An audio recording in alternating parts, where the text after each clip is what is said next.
talking, and I need more of a show right now. It's time that you made your mind up, 'cause lately all it ever does is change. Feels like we're only talking, going round and around, back around. I will fight like no other every day. I won't stop like the others. I will stay. 'Cause now is the right time, and I'm feeling alright. I'm playing your game like I know I can win right now. It's a fun night. You got me up tonight, 'cause loving you is like I'm walking a tightrope so high. I won't be turning around, no, I won't be turning around. It's the right time. You feeling alright? I'm playing your game like I will win tonight. I think I'll do it on my way. I'm gonna show you what I'm going through, get you out of your comfort zone, 'cause I need more of the truth right now.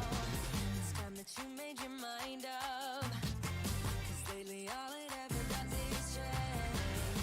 Feels like we're only talking, going round and around, back around. I will fight like no other every day. I won't stop like the others. I will stay. 'Cause now is the right time, and I'm feeling alright. I'm playing your game like I know I can win right now. It's a fun night. You got me up tonight, 'cause loving you is like I'm walking a tightrope so high.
Hey guys, Sean here. Welcome to the F1 Word and to the Eifel Grand Prix qualifying watch-along. And what a dramatic morning it's been in Formula One. How are you all doing in chat? Are you excited about today's news? Obviously, first and foremost, thoughts go out to Lance Stroll. Hopefully he's okay and it's nothing overly serious. So get well soon, Lance.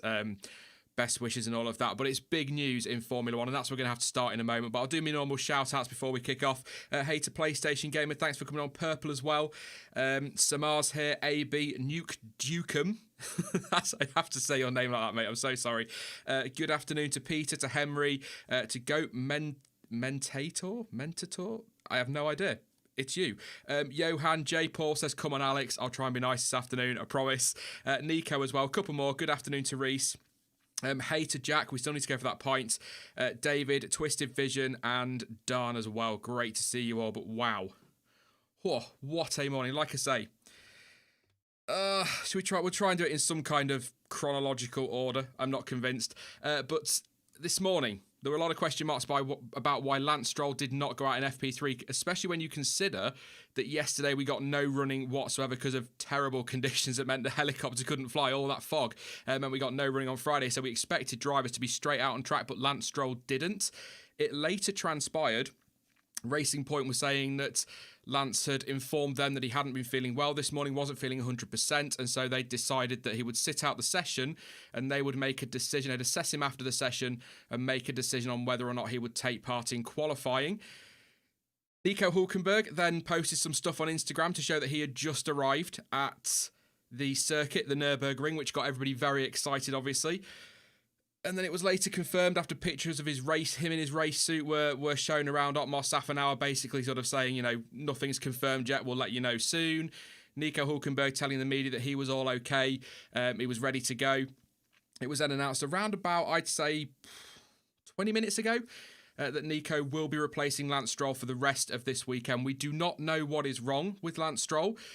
Could be a stomach bug, could be a migraine, could be the C word, you know, COVID. We hope not, obviously, but I won't speculate too much on that. The team are not saying what it is, but again, obviously, first and foremost, the most important thing is hopefully Lance will be absolutely fine. But it is a great story, once again, to see Nico Hulkenberg getting a second, what's supposed to technically a third shot this season, isn't it? It'll be a third race.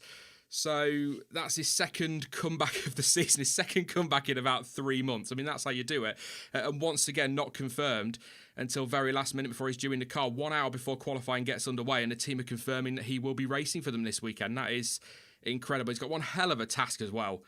I don't quite know what he's going to do in qualifying. I'd be surprised to see him get out of Q1, quite frankly, but he does know the track. He raced it back in 2013, so obviously Formula One's changed a lot since then, but never say never. But he's going to struggle. I expect him to struggle, but great to see him get another opportunity and maybe stake a claim for one of those seats that are still potentially available. Some of them are filling up quite quickly, if you believe the rumour mill, so an opportunity for him. But like I say, hopefully Lance is okay. Hope it's nothing serious, and I'm sure we'll get some news as the weekend goes on about what it is. But if it's COVID, of course, he'll probably, although I don't know what the rules are in Portugal, he might end up missing Portimao as well, but we will see. So Nico Hulkenberg will be in the car for qualifying and for the race. Now, I've been through the regulations because I'm boring like that. It's how I spend my life reading regulations.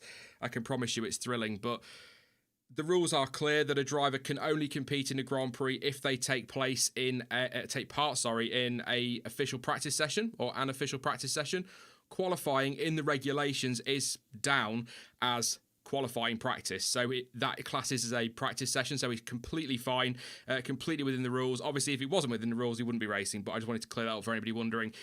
Qualifying does count as practice, so he can go racing. I think that's why Paul de Resta was rushed in quite quickly for Williams a few years back at Hungary, because they needed him to do qualifying so that he could race for the weekend. But yeah, good to see Hulkenberg back. That is the big story coming out of the paddock at the moment. Obviously, it's developing. I will keep an eye on Twitter. I'll keep an eye on emails as well and see if we get any more information from Racing Point. But the line at the moment is that Lance Stroll will not be racing or qualifying this weekend, and Nico Hulkenberg will take his place. Like I say, hopefully we'll get some more information. But how are you feeling about Nico Hulkenberg coming back? I'm in several minds. First of all, again, Don't want to wish ill on any driver to see a driver come back, but I know Stoffel Van Dorn was in the paddock this weekend. I know Stoff was there, so I was getting a little bit excited that maybe they give him that opportunity. But I think from a racing point of view, Hulkenberg makes sense. I think he was in Cologne. Some people saying he was with RTL this weekend as well, so he would have been around the circuit somewhere. He had his seat fitting back at Silverstone, so they don't have to mess about with that. They can just drop him in that car. As soon as he arrives and he passes his COVID test, which he has done, by the way, had to take a test before getting in the paddock. He passed that one. So they could just drop him in that car quite easily. So I suppose, logistically, Hulkenberg makes the most sense. But, you know, it would have been nice to see Stoff get an opportunity. I'm completely biased there, and I don't even hide it. But, yeah. We'll see. We'll see what you guys are saying quickly. Any questions on Hulkenberg, I'll try and answer them. But like I say, it's just developing all the time. So hopefully get some quotes from him soon. And we'll maybe do some predictions in a bit as to where he might end up. Because I can't imagine I don't think we're going to be looking at a Silverstone top 3 again. I really can't. If he does... Wow. I mean, what a story that would be. So, Jamie183 says very excited. That is I think he's probably commander-in-chief of the Hulkenberg army, to be honest. So, not surprised you're happy to see it back, mate. Good to see you this afternoon. Nico for the win says transient. I want him to get on the podium, says Lapsy. I think that'd be another great story, wouldn't it, if he could do that one.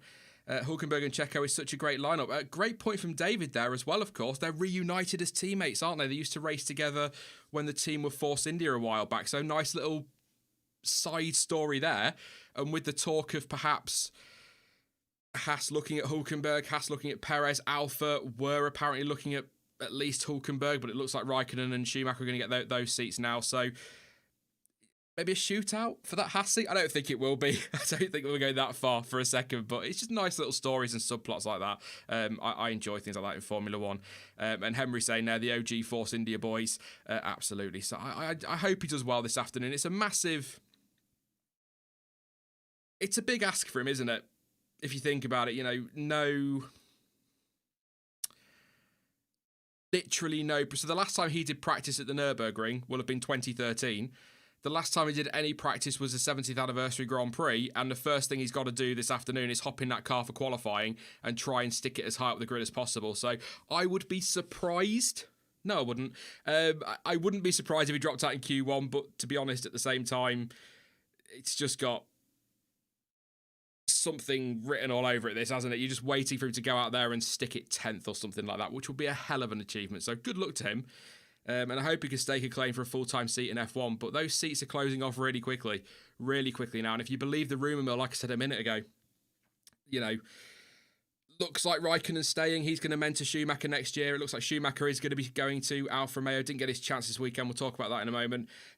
Reports coming out in France, which I'm sure a lot of you will love, that Nikita Mazepin is possibly going to fill one of the Haas seats. I'm sure that's all down to talent and nothing to do with money. And then who have we got left? After that one, there's the Mercedes seat, but I think we all know who that's going to. Red Bull could be the only option for Hulkenberg, but I think they're going to stick with Alex Albon. They seem to be the noises coming from Red Bull. Alpha Tauri are probably going to be looking at Tsunoda or Kvyat for next year alongside Gasly. So the seats are just going to close off so quickly, and he's going to have to. He needs to impress, and he'll know he needs to impress. But I think he'll just be happy to be in the car.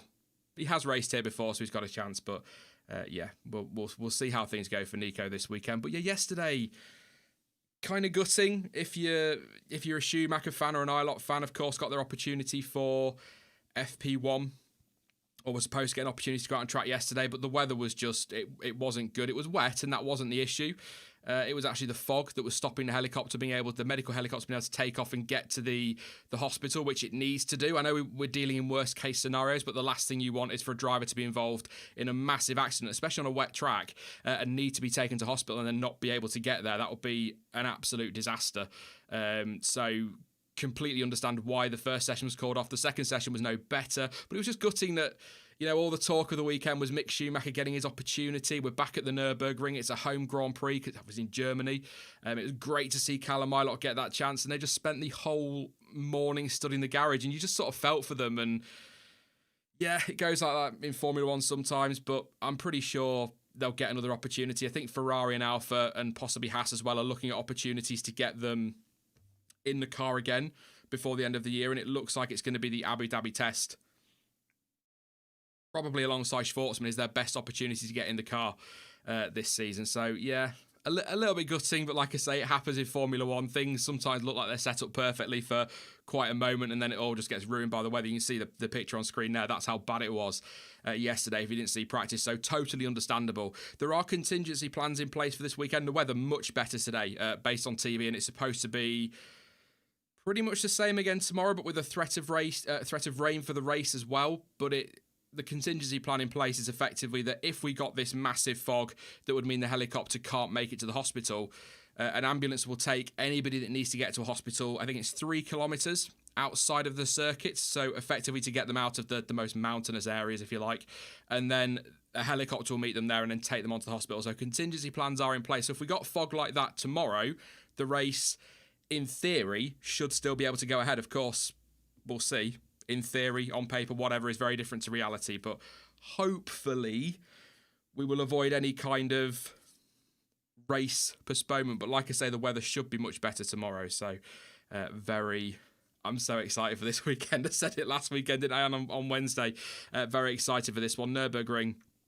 The Nurburgring is just a track that feels like it belongs on the F1 calendar, and you know, seeing the cars around there for an hour this morning, FP3 was really busy. Seeing the cars around there this morning for an hour, it was just great to see them. Some of the iconic corners, just watching Paul di Resta on TV in the Force India from 2013, going through the Vidal chicane and that final corner, that turn 1, which will be epic in theory again tomorrow, should be brilliant. That nice tight hairpin, that wide exit, and then sweeping through turn 2. It's just such a nice racetrack. It flows really well, and I'm sorry for jinxing it with this next line. More often than not, it throws up really good racing. So hopefully we'll see that. And of course, a lack of track time. The track is going to be rubbering in throughout the weekend. It could really, really spice things up quite nicely. And the fact it's flipping cold. If you saw any onboards from this morning, the drivers were really trying to keep, or struggling to keep the cars on track at times. It was that cold. So that's actually a good point on qualifying, the track evolution. That is something that is going to really ramp up as the session goes on. So that battle to avoid dropping out of Q1 and Q2 could be very exciting. Could come down to the last driver across the line, which I always love in qualifying. So yeah, I'm quite excited. Nuke Dukem says, let's ask Sean, does Hulk have more tyres given he's in the car that had no running in FP3? Yes. As far as I understand, the allocation is for the car. So if Lance Stroll hadn't taken part in practice this morning, he would have hopped in the car for qualifying, let's say, and he would have still had his full allocation of tyres. So yeah, Nico Hulkenberg shouldn't have an issue with tyres. But to be fair, most drivers aren't going to have it. In fact, I'd say all drivers are not going to have any issues with their tyre allocation this weekend because we've only had an hour of running. There was no running yesterday, so I would expect that, you know, tyre allocation shouldn't be a problem, but he will. That's a very good point. He will have the full lot. Whether the FIA might step in and take a set off him, I don't know, but I've not seen that done before. So, you know, we've had people not take part in sessions before and still have the same allocation when they get to the next session, whether it's FP2, FP3 or qualifying. So we'll see. Not really. They have to give tyres back after training. Yeah, they've got to give one set back, haven't they? So it'll be one set down. But I don't know. The rule gets a bit weird in practice. It's not something that I really worry about too much, but he should get a decent allocation of tyres, like I say, as everybody will. So, yes, FP3 is over. Harshil. Bottas was fastest this morning. Actually, I'll read you through the times. We've not done that yet, have we? So, I've not got a graphic on screen, but Bottas was fastest this morning on a 1:26.2. He was a 10th clear of Lewis Hamilton in second. Charles Leclerc was third. Yes, Charles Leclerc was third. I know it's only practice, but I'm just harbouring that little bit of hope. We're going to have a good weekend for Ferrari. Charles Leclerc third. 4.5 tenths off Bottas. I think Ferrari will be very happy with that. Max Verstappen in fourth. 6 tenths off Bottas. Sebastian Vettel in fifth. So it could be a good weekend for Ferrari. He was 8 tenths off the pace. 9 tenths off was Lando Norris in 6th, Sergio Perez 7th, and Daniel Ricciardo in 8th. Alexander Albon was down in 9th. Pierre Gasly rounding out the top 10 in 10th, 1.3 seconds off the fastest timer. 10th off Albon, and what's that off? About 7 tenths? Nope. That's terrible maths. He was a bit off Max Verstappen. Anyway, Esteban Ocon was 11th, 12th for Daniel Kvyat. Carlos Sainz was 13th, Kimi Raikkonen 14th place, Romain Grosjean 15th, and Kevin Magnussen 16th, George Russell down in 17th, Antonio Giovinazzi 18th, Nicholas Latifi 19th, and like I say, Lance Stroll not taking part in the session. 2.7 seconds was the gap from 1st to 19th, so that covers a field quite a hefty at 2.7 seconds, but I'm not expecting that Williams within a couple of seconds of the fastest time at all. So yeah, that's probably about right, actually, to be fair. Harshall said, did you see Hulkenberg is replacing Stroll for FP3? It's for qualifying and for the race, yes. Just gone over that. I'm very excited for Nico, but obviously, again, I'll say it a million times because I feel like nobody seems to be saying it. I'm sure you guys in chat have, and I'm sure you all agree. We don't want Lance Stroll to be seriously ill or anything like that, so hopefully it is just a bit of a bug and he's okay and can get back in that car, hopefully, for Portugal. But wish him all the best. But it is still exciting, and I get people getting hyped for Hulkenberg coming back in, but sometimes I think people, particularly on Twitter, just need to put the brakes on for a second and go, but hopefully Lance Stroll's okay. I get it. I really do get it. But, we've got an ill driver at the end of the day. Ferrari to get big points, says Charles. Question mark. I think they've got a shot this weekend. But I said in my preview on Thursday, I really want Sebastian Vettel to have a mega weekend. I would love him. I know, yes, it's his home Grand Prix. That's great. But I want to see him get out there this weekend, have a good qualifying, get close to Leclerc, maybe beat him would be phenomenal, but pick up some massive points tomorrow. And I know massive points to Ferrari at the moment is like 5th, but it would just be a nice boost to Seb's season because it's not been a good one. He's leaving at the end of the year. Let's see if he can get some really good results between now and the end of the season and go out on a high at Ferrari, because I think a lot of people with Vettel are going to remember what's happened over the last 9 months, 10 months, rather than what he's done at Ferrari in the past. And I know he's not won a championship, but he's won races with them. He's performed well for them. He's done a good job for them. So it'd just be nice if you go out on a high, because there's a lot of negativity around it. And it would just be nice to see him have a very good end to the season. So fingers crossed. He'll do very, very well. I'll do super chats in a minute, mate. Don't worry.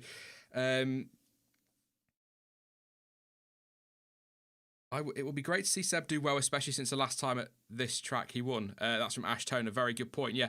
Sorry, it took me a minute to read that. Just the words did not register in my tiny little mind for a second there, but he did. He won back in 2013.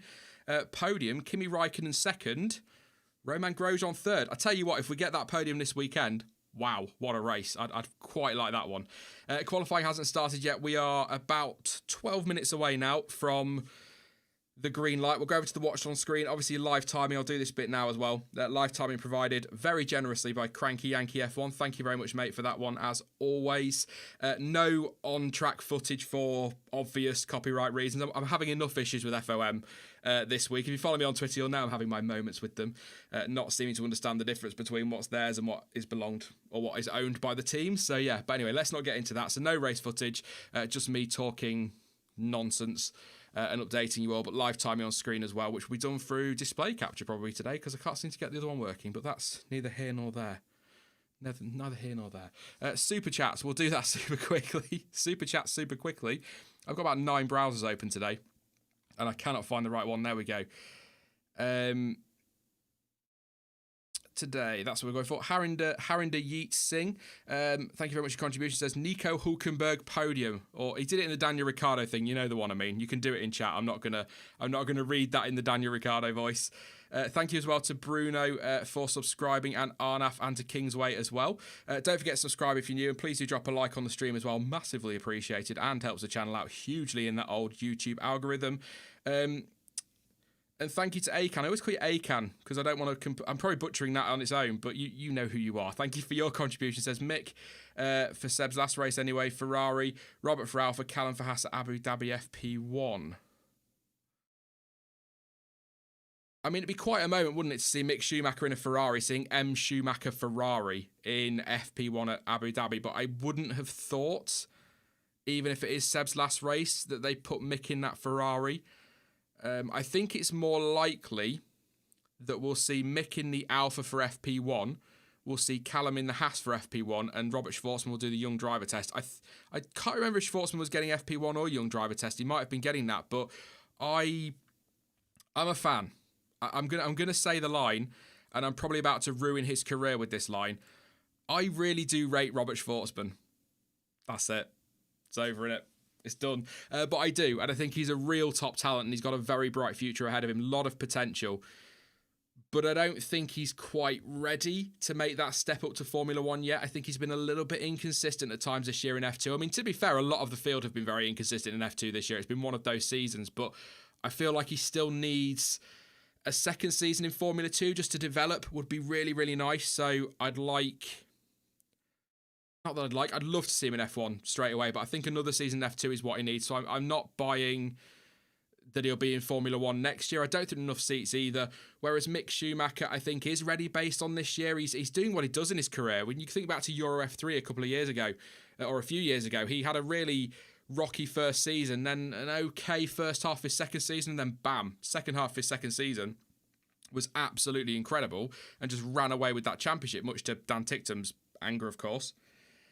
But he's kind of done that in F2 as well, and I think he's just at that point now where it's about time he got that chance. The thing is, though, and perhaps I'm alone in this, I don't know, but because of how well he's performed, if Mick Schumacher's ready for Formula 1, I feel like Callum Ilott is as well, because he's been just as good as Schumacher this year. So I think seeing them two in Formula 1 next year will be awesome, but I can't ignore these Mazepin rumours that have been coming out over the last couple of days that he's going to get a seat at Haas. So that could end up being Perez and Mazepin, when it probably should be Perez and Ilott. If you're talking about promoting from F2 and picking somebody on talent, it would be Ilott over Mazepin, but I think we all know which way that might go. But do Haas need to not pay drivers? Perez brings sponsorship, but he would get there on his merit anyway because he's just that good in that midfield. But do they need to bring in another paid driver alongside him?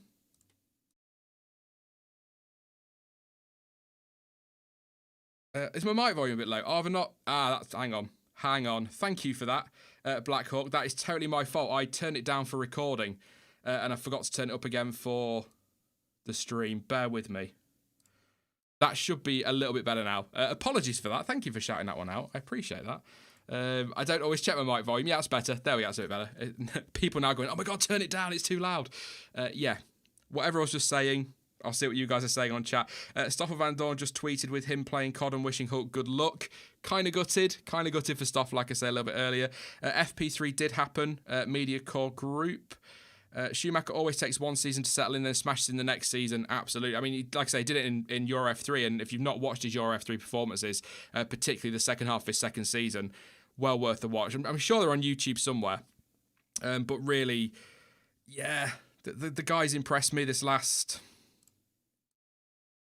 12 months, really, I'd say. I think he's been pretty good. There were a few moments at the start of the season where I think he was a bit all over the place, but like I said, when I did my predictions video, he also had a lot of bad luck. I mean, fire extinguishers going off in his car. There's nothing he can do about that. That's not his fault. So people angry now that I've ruined Schwartzman's career. Totally apologise for that one. Imagine if he becomes a new Stoffel on the channel. That'd be terrible. And we need to get Stoffel on at some point. I might even just be cheeky and drop a message totally randomly. It'll be a no, but anyway. Hush Money, thank you for your contribution. Says K-Mag deserves a seat. And Daniel Martinez says, if Haas get Checo, could they afford to also sign Hulk? Since Checo brings some money, or do they look to a Ferrari young driver or pay driver? Also continue the awesome work. Thank you very much, Daniel, for your contribution, and to Hush as well. Actually, just on both of those points, I think if Checo brings a bit of money, it gives them an option on Hulkenberg, doesn't it? Which would be nice, but there's this rumour. I love speculation. You might have noticed. I do like discussing rumours, but there are some that I find a little bit odd and don't really go into. But there is talk that Mazepin might be up for buying Haas. Now that is coming from probably a massively unreliable media outlet in Italy somewhere. I can't remember. It was Italy or France or somewhere, and I can't remember where it was. But I didn't believe it when I read it. But there's some sort that Mazepin's dad wants to buy the team, and so that's why he's possibly getting a seat, but do not quote me on that. That is not a guarantee. And just on K-Mag as well, a few people are annoyed that I didn't mention him in my predictions video because I didn't think he was going to stay on. Out of the two drivers, Grosjean and Magnussen, I would 100% keep Magnussen over Grosjean. There's no doubt whatsoever. No doubt whatsoever. The thing is, though, I don't really think either Haas driver have covered themselves in glory this year. Now, the car is terrible. There's no doubt about that. And they can only drive. They're only going to get great results if they've got a car capable of doing so. But I just don't think either driver has really done a huge amount this year. It could all be down to the car. I don't know. But I think there's some frustration from Magnussen as well that he's not getting the car. I mean, he's a quick guy. And I've always liked K-Mag. He frustrates the life out of me. He always has. But I've always really liked him. So I'd like him to stay. And if Haas are looking at maybe keeping one of their drivers and bringing in, say, Perez, for example, I would much rather see Magnussen stay than Grosjean. And I know if Dan's listening, I'm sorry, mate. I do like Grosjean. I don't have an issue with him. Most of the grief I give him is banter with Dan just to wind him up. But I do think out of the two, Magnussen is probably the better all-round driver. But there's something about Grosjean. He is quick. But is he as quick as K-Mag? That's your question. We'll do predictions in a second. 5 minutes till the light goes green. Who's quicker? One surname, Magnussen or Grosjean? Who do you reckon? That's because Grosjean is quick. Dan's punching his desk right now. Jack Chambers, oh, for God's sake. Thank you for your contribution. Says, you're coming in my ears in the middle of Asda.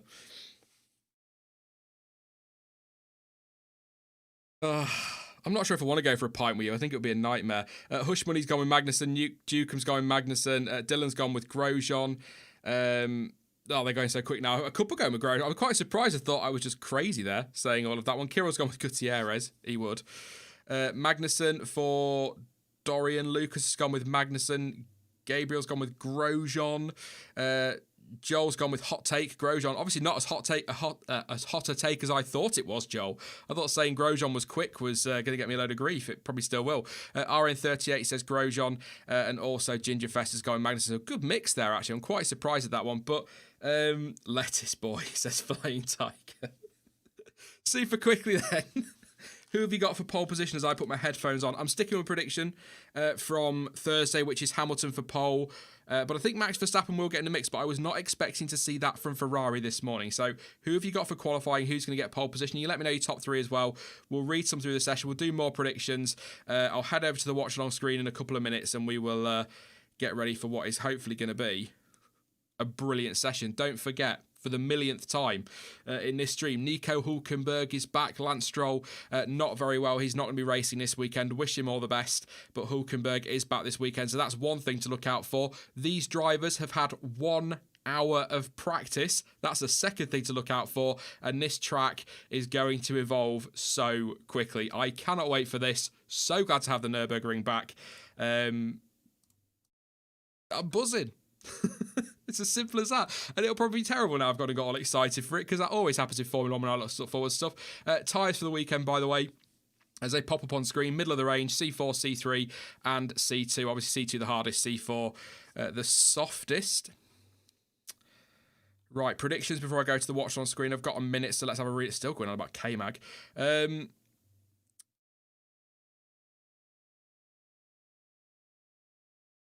Who's your favourite driver, says Lucas? I don't actually have a favourite. It's probably Stoffel, but I don't really have a favourite driver.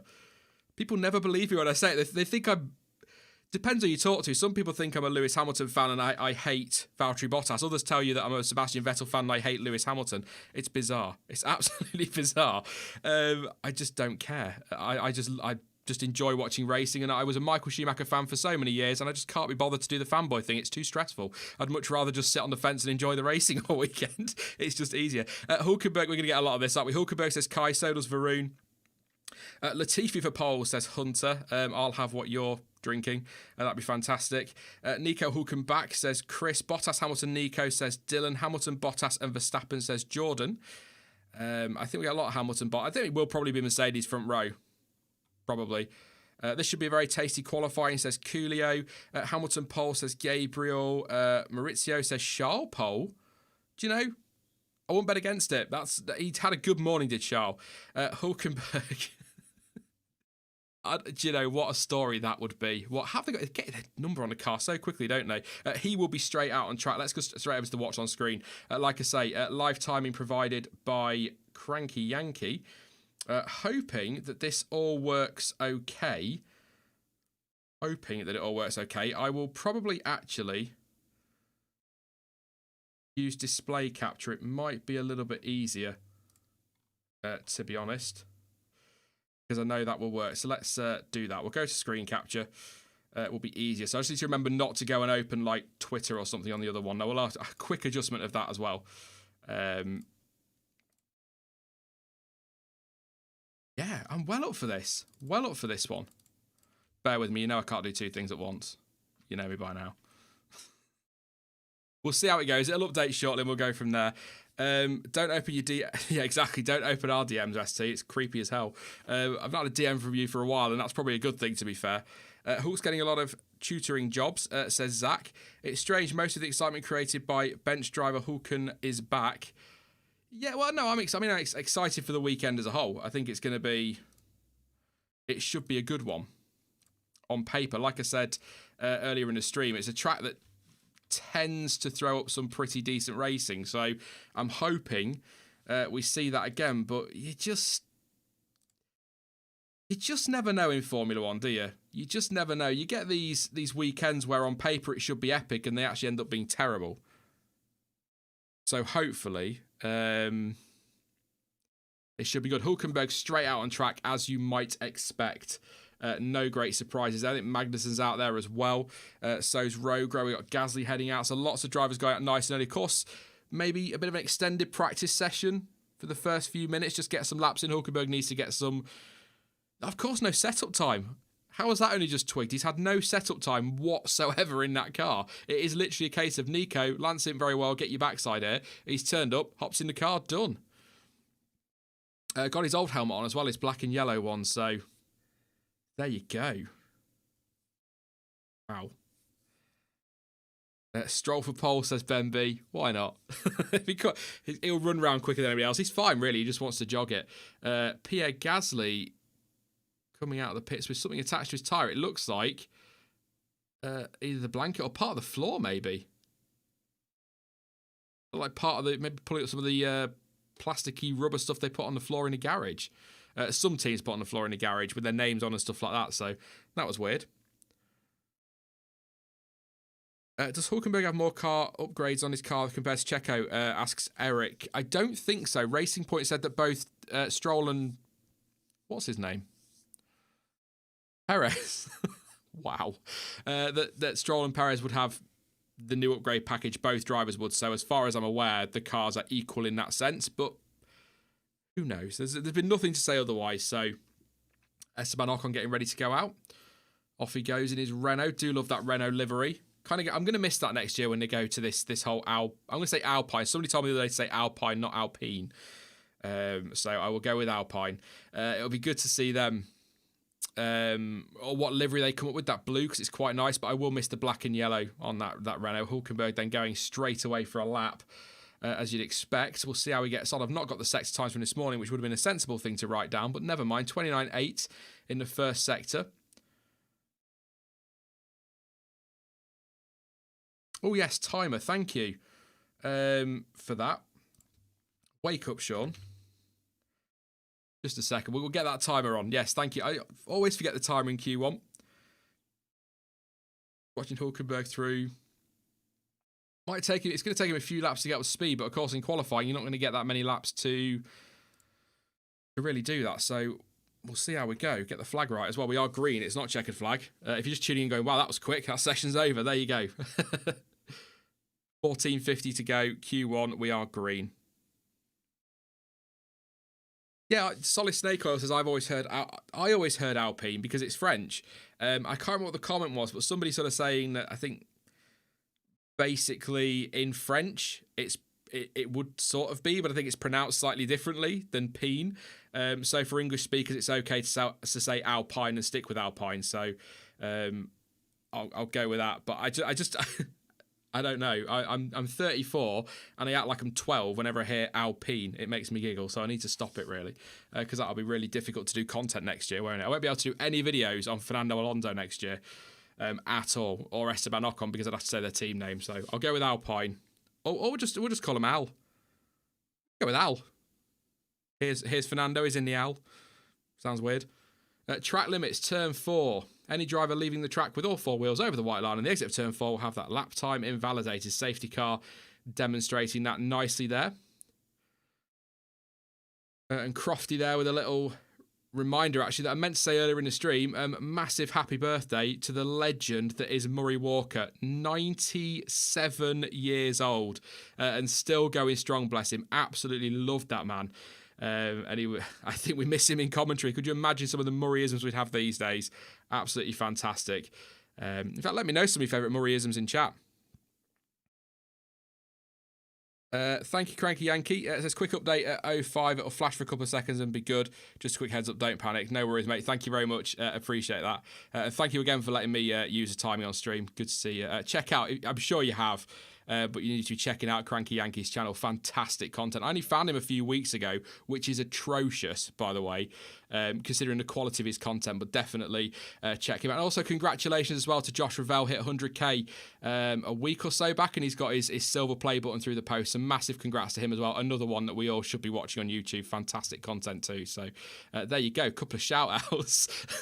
Never do stuff like that. It's normally just watch Dan, he's funny. Here goes Ocon over the line, 127.9. Yeah, 127.9. Hamilton fastest, 26.7. Bottas second on a 26.9.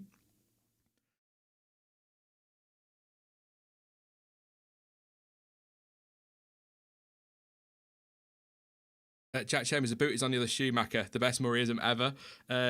Unless I'm very much mistaken, I am very much mistaken, is one of my favourites. And I think something about identical, something, I can't remember what the line is. It's something about, somebody will tell me in chat, the cars, he's got a unique car except for the one behind him, which is identical, or something like that. So, that man was fantastic. So happy birthday, Murray. On board with Max through that. I love turn 1 at the Nurburgring. It's chaos usually. Through turn 2, where I think Pedro Diniz had a horrible crash there many years ago. Roll hoop digging into the ground. Through turn 4. So remember what all the corners are. We've got the Schumacher S's, we've got the Vidal. The two that I know. I don't know if the last corner is still called Coca-Cola corner. It used to be. I don't know if it still is. Nikita says Hamilton fastest. Who would have guessed? I know. I'm shocked. Shocked to my very core. Into the lovely hairpin at turn 7 where Michael Schumacher and Juan Pablo Montoya came to blows. Not a happy day. Montoya, one of my arch nemesises back in the day when I was watching Formula 1 as a Schumacher fan. Red Bull looks like, considering the cold temperatures, Red Bull handling very nicely. Got some nice heat in those tyres. Front end sticking as well, which is good to see. I think Max could threaten this year. Leclerc goes second on a 26.8. Only Q1, but a tenth of a second off Lewis Hamilton. Hey up. Our Ferrari at the races, literally, this weekend. Renault just getting out of the way of Max as he comes through that chicane into the final corner. Time to beat a 126.703, and he's going to do that with a 126.319. Good lap from Max.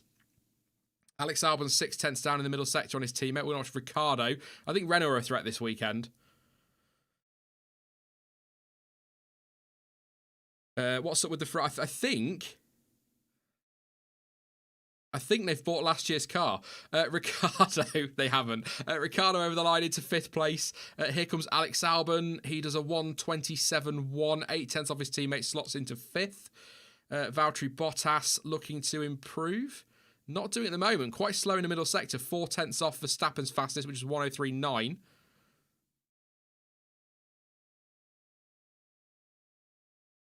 There are some big updates on that Ferrari this weekend, of course. Was it rear suspension?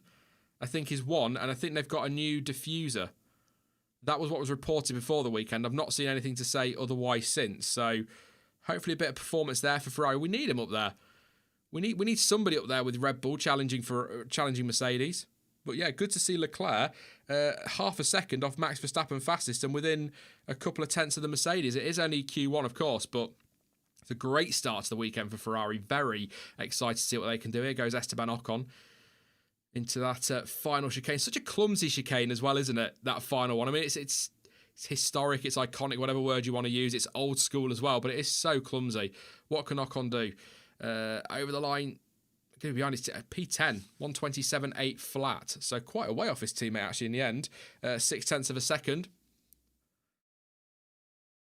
Where is Hulkenberg? Hulkenberg currently 20th, as you'd probably expect, 3.4 seconds off the pace. Still just under 9 minutes to go. So hopefully he'll be able to find some pace shortly. But yeah, I'll just retweak that. I haven't sized my window properly. Apologies. There you go. Nico Hulkenberg at the bottom of the time screens there. Bless him. He's a good egg. Good egg is Nico. Little window picture-in-picture thing here on TV of I think that's a Renault. are new, maybe? I don't know. I'm not sure. Just on board at the Nurburgring compared to the Renault Esteban Ocon. Really, if you're watching that TV, that was a really nice little moment there.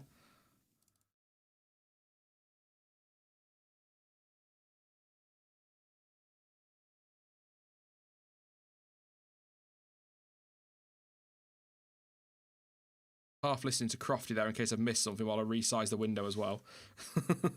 I love doing stuff live. It's so easy.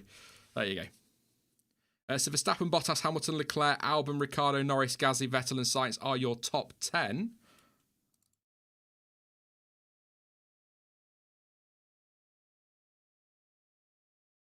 Watching Nicholas Latifi now in the Williams. He's down in 18th, 2.1 off the pace. And what's that? 4/10 off 15th, Romain Grosjean. Flying Tiger says, lovely old camera work there. Absolutely. I mean, the technology we have now versus then is incredible. You know, you think back then, it's amazing they actually managed to get the cameras on the cars. Yeah, some great old onboards in the past that I've always enjoyed. Warren M coverage in Oz is about 30 seconds. It depends what you're watching on. 30 seconds. I know the F1 on Sky Go and on Sky Go Pass thing or whatever they do, I think they're about a minute behind. So yeah, when I used to do the race watch-alongs, I'd have to count down the lights so people could pause as they needed to. So I'll try. Apologies if I'm spoiling anything for you, mate. But yeah. And there's a 10-second delay on YouTube, so that's yeah, quite a way behind.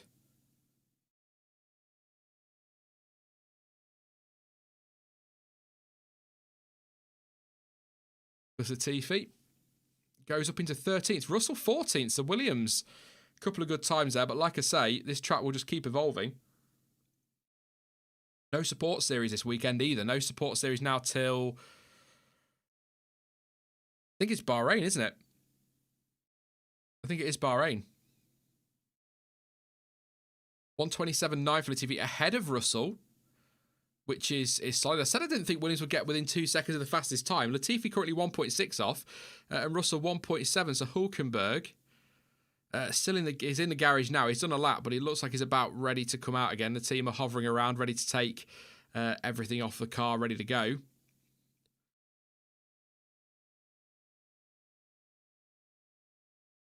The Ted saying around a 27.6 is the cutoff, which at the moment would mean that nobody from Gasly in 8th down is safe. And I'd probably argue on a 27.4, it's a little bit squeaky bum time for Daniel Ricciardo and Lando Norris too. So we might see quite a lot of people out on track now. I would imagine your Verstappens, your Bottas, Hamilton, Leclerc are probably safe. Probably Albon as well. But if I were Daniel Ricciardo and Lando Norris, I'd be out there with the rest of them just to get some laps in. So this could get quite congested. I'd imagine we're going to see a lot of that in qualifying. Qualifying 1, certainly trying to make some space on the run to that final chicane before starting a lap.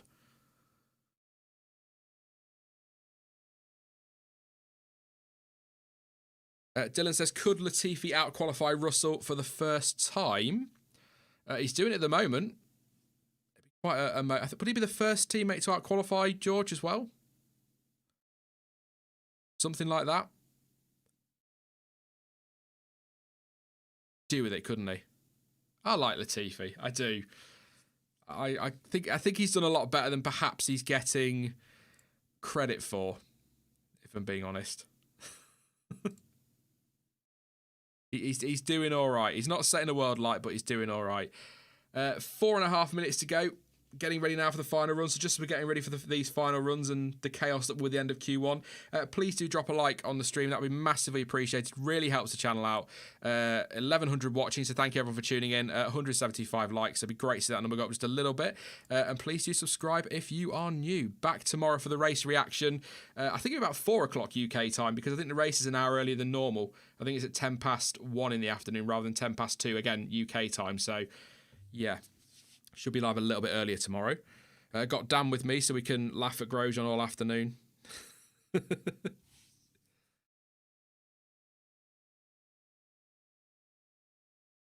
Here we go then.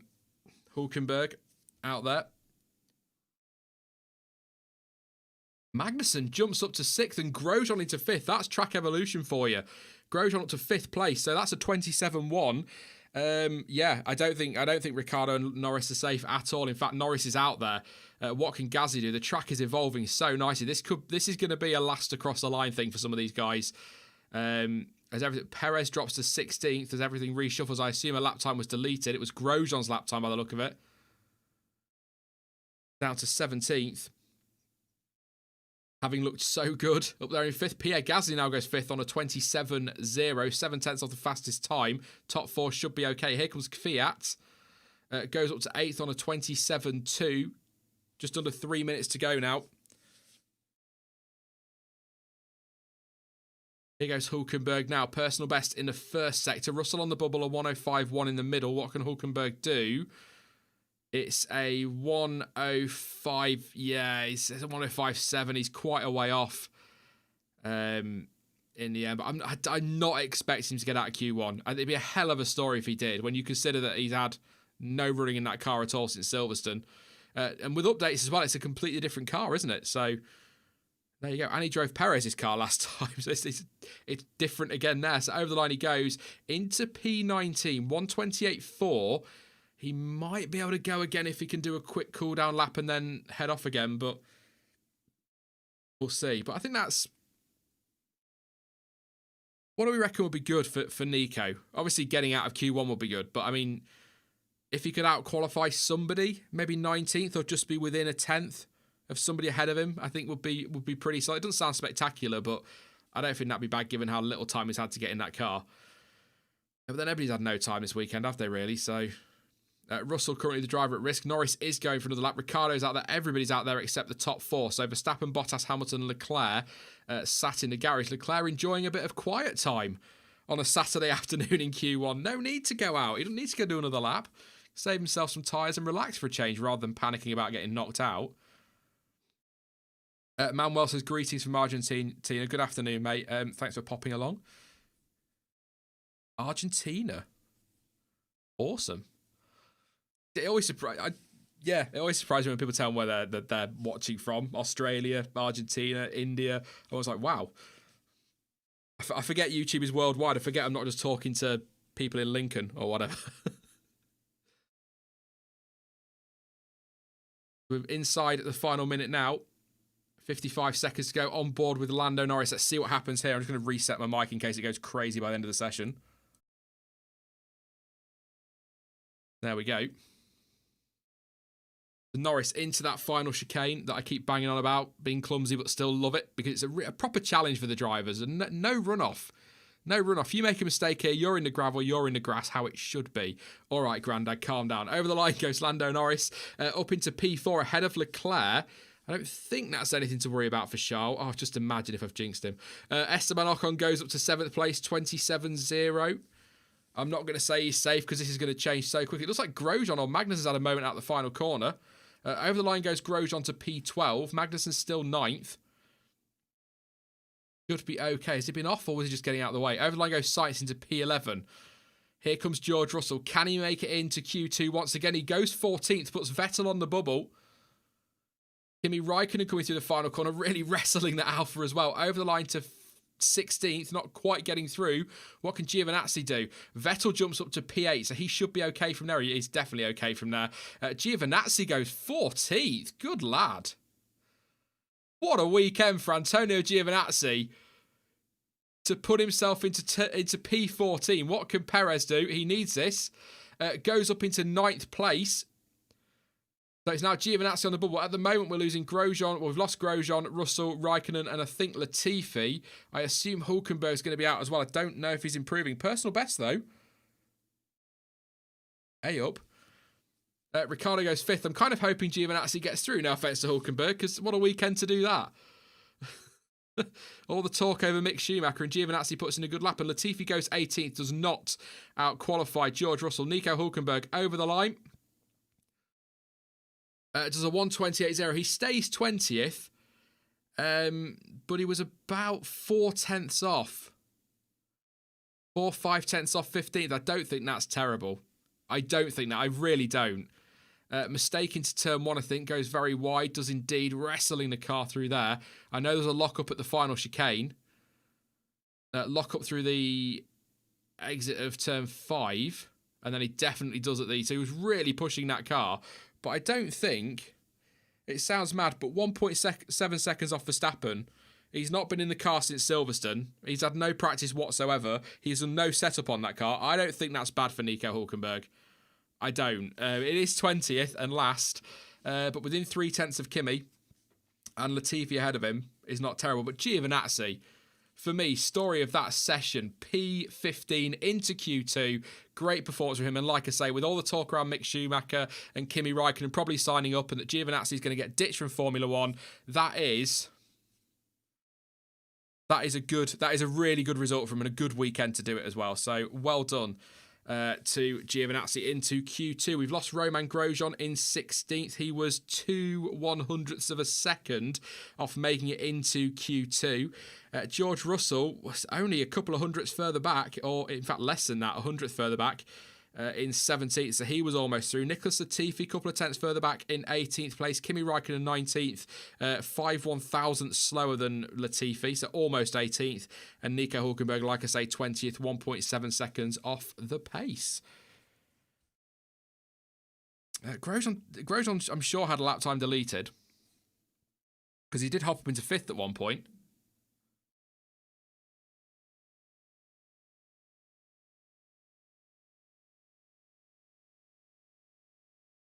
Hulkenberg's team radio there saying, unfortunately not through, needed 0.4, but telling him good job. I still think that is a good job. I think that's a very good job. To hop in that car, yeah, I'm not going to say it again. I just think that was. Perez is so close to getting out at Q1. Where was Checo in the end? Ended up 10th, but it was his last lap across the line, wasn't it?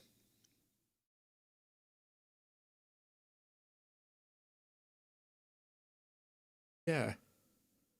Listening to Martin Brundle there, good point there about tomorrow. The only laps Hulkenberg's done in the car this weekend now are on low fuel, and of course tomorrow he's going to be full fuel going into that race. So he's not had that experience. Watching Grosjean, what happened with Grosjean then? His time was deleted. I thought it was because he got up into 5th place. He's just over the white line as well. I think he'd have got. Yeah, because he was ahead of Magnussen, so he would have got through on that time. That's frustrating for Roman. But it is only the slightest. It was tiny. It was only just over the line, but the fact they're enforcing the rules is good to see. So even if it is just over the line, it was. Yeah, sorry, ST. Grosjean went 7th. K-Mag went 5th. So that would have put Grosjean about 14th, wouldn't it? So. If we base it on, position, So he might still have gone out, actually, He's probably not actually that far off where he would have been, so 16th, but it was close, but they're enforcing them. I get it.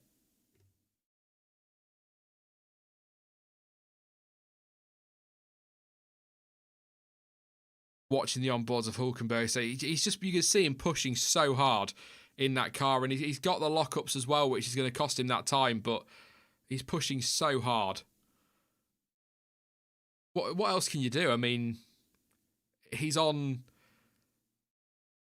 your default setup, if you like you get on F1 2020. It's your default setup. He's not had any time to do anything to it. So,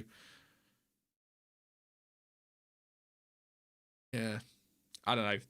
It looks disappointing, but I don't think it is at all.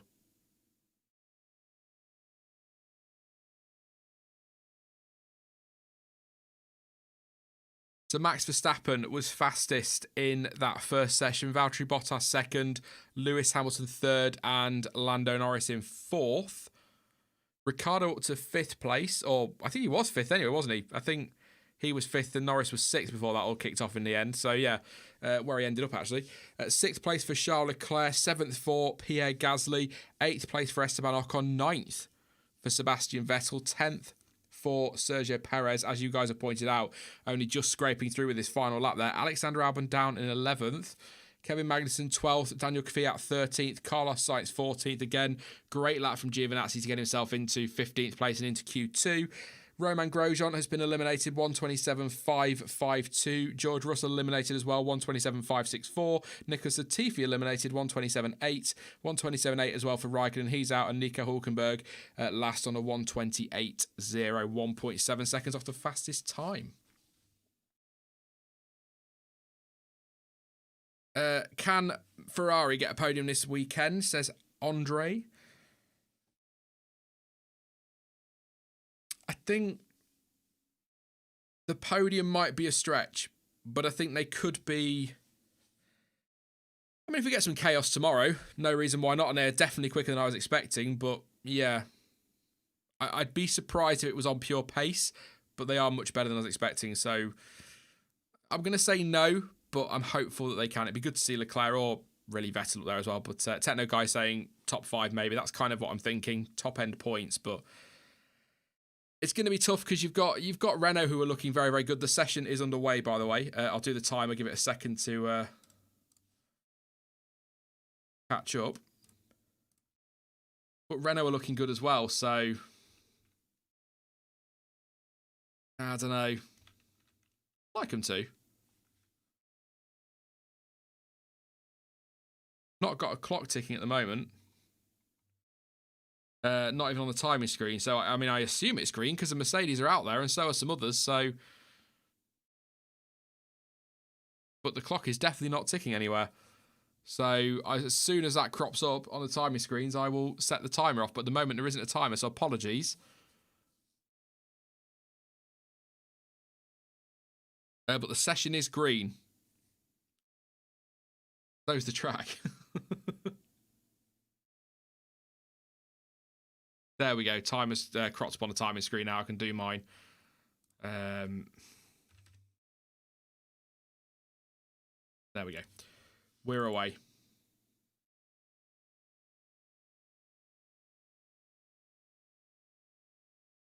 Who have we still got? So who's going out there straight away? That's Pierre Gasly going out on track.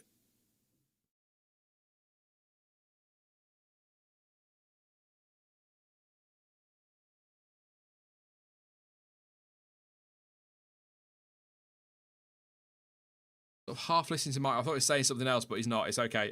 Yeah. So out on track, we've got Hamilton out there. We've got Valtteri Bottas is out there. We've got both the Ferraris. I think Magnussen's out there. Both the Alpha Tauris. I think everybody's going out. Both of the Red Bulls are definitely out there. Both the McLarens, both the Renaults, and Antonio Giovinazzi, or Giovinazzi, however you want to say it. It's fine. All out on track with 12:50 to go. So getting some nice laps in early. Hamilton on the mediums, as is Leclerc. Wow, Ferrari feeling bold. Both their drivers on the mediums as well, as is Daniel Ricciardo. So I'll keep an eye on that one. Anubis says, is F1 TV down? I've not got F1 TV, but if anybody else in the chat is watching on F1 TV, let us know if it's down. It wouldn't surprise me. It has its issues, doesn't it, with old F1 TV? I hope they can sort it and get it to the UK as soon as possible. I'd much rather send F1 my money directly if I have to subscribe to it. But yeah, bold move from Ferrari. Both of them on the medium tyres, as are the Mercedes and Danny Rick. So I'm going to keep an eye on this. Because that'd be great for strategy tomorrow. And it might pull Ferrari into play for a bit of a shock podium.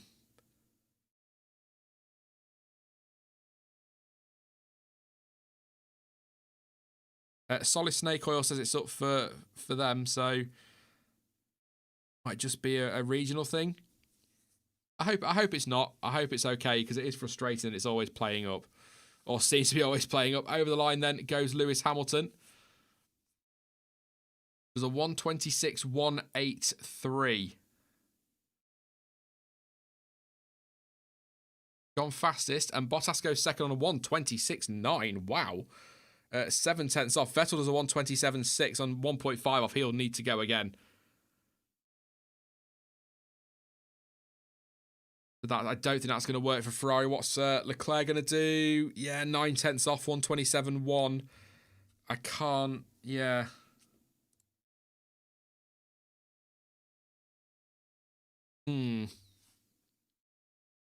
Yeah, that's not going to be enough for Ferrari, is it, at all? Perez goes second on a 126.7. So no, it's not worked. It's worth a go. I mean, it was worth a go for Ferrari, but I was surprised to see them take that risk. But I can't see that happening. What's Lando going to do? I think it's Lando. They've got new helmets this weekend for the charity Mind, which is good to see. So Norris goes second, but it's just very difficult to tell them apart now. What do we got? Verstappen. Oh, a 1:25.7. Verstappen on the soft tyres, though. Bear that in mind. But he's half a second quicker than Lewis Hamilton at the moment. So Verstappen could be in this come Q3. This could get interesting. Sainz goes up into fourth. So Ferrari, the gamble on the... And the same for Ricciardo. The gamble hasn't worked on the mediums. Obviously, with it being cold as well, it's difficult to get these tyres switched on and get the heat into them as it is. So to slap a set of mediums on there is a massive risk. Maybe go for a second lap. Do you want to put 2 laps on a set of race tyres?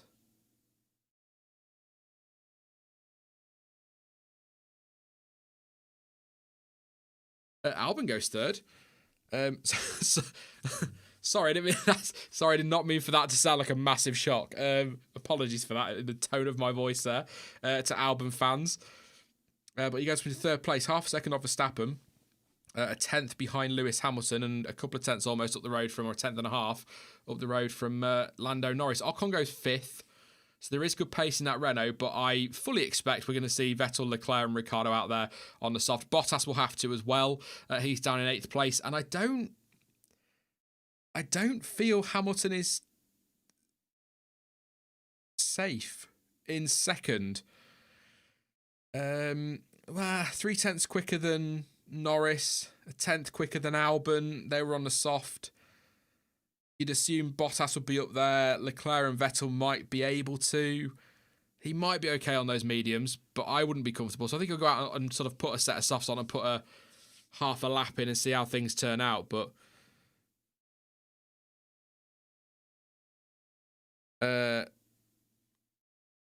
Tuanda Hater says, does Bottas have to go again? He doesn't have to go on the softs. He could go mediums, but he's down in 8th at the moment, 26.9, and only just above the drop zone. So if he goes on mediums, he'll have to hook it up straight away.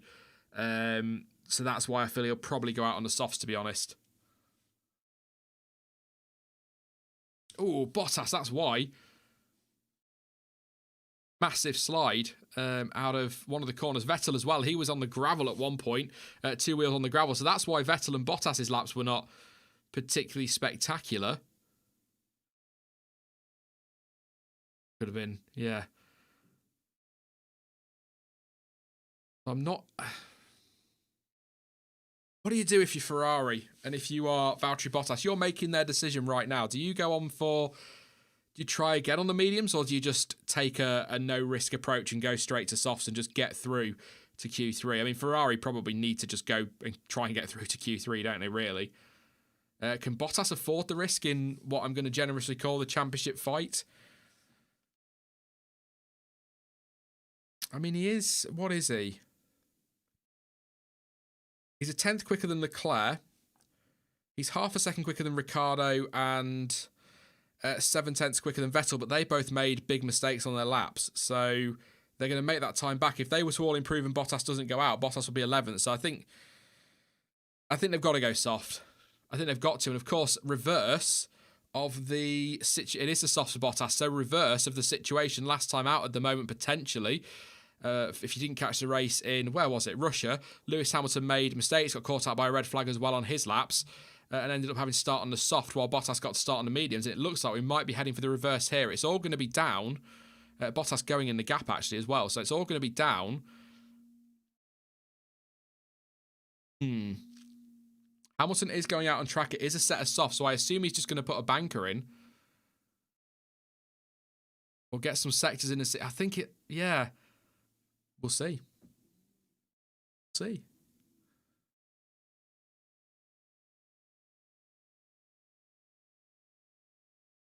Jelly says, why does Max take the softs? Does anyone have a clue? I could only assume that they just weren't confident the mediums would switch on because it is very cold. I don't know what the track temperature is, but I think it's only about 16 odd degrees, so it's not very warm. So I assume they just didn't feel they'd switch on, so it was better safe than sorry. And it looks like Mercedes are going that way as well because Bottas sat there on the softs and Hamilton has gone out. And you've got 5 minutes 50 to go. Hamilton can't just cruise around out there on the softs and wait, can they? So I assume this is just going to be a lap from Hamilton and Bottas, and then they'll start on the softs tomorrow.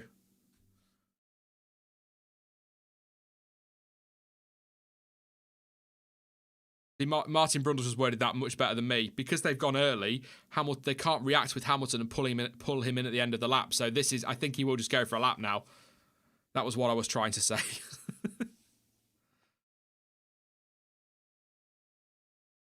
Good point from Jack Chambers. Possibility of rain tomorrow. So going with the softs is a good point. Might as well if you might have to switch to inters.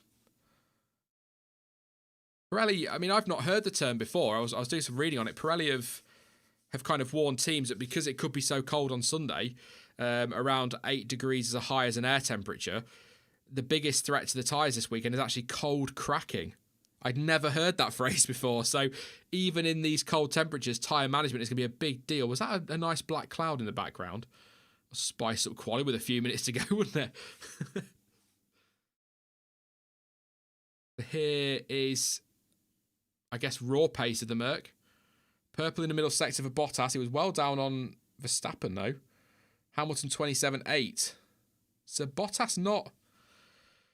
I mean, he's gone purple in the middle sector, but he's not flying if you compare it to his teammates' first sector. So Bottas did a 28.2. Hamilton did a 27.8. Bottas is going to go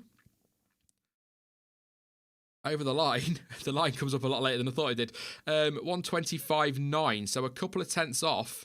2.5 tenths off Max Verstappen, but Lewis Hamilton is on it. So purple in the first sector, 27.8.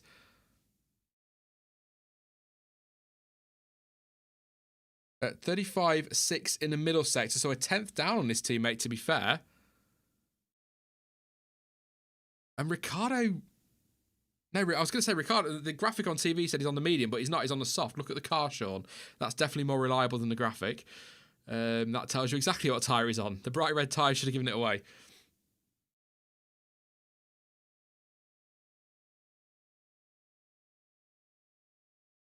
Warren M says we do a lot of cold cracking in Australia during the summer. Hamilton goes fastest on a 125.3. So 3 tenths clear of Verstappen, nearly 6 tenths clear of Bottas. Max is going again, curiously. Doesn't need to. He should be okay there, I'd have thought, on a 25.7. Unless he's just concerned about track evolution. Maybe.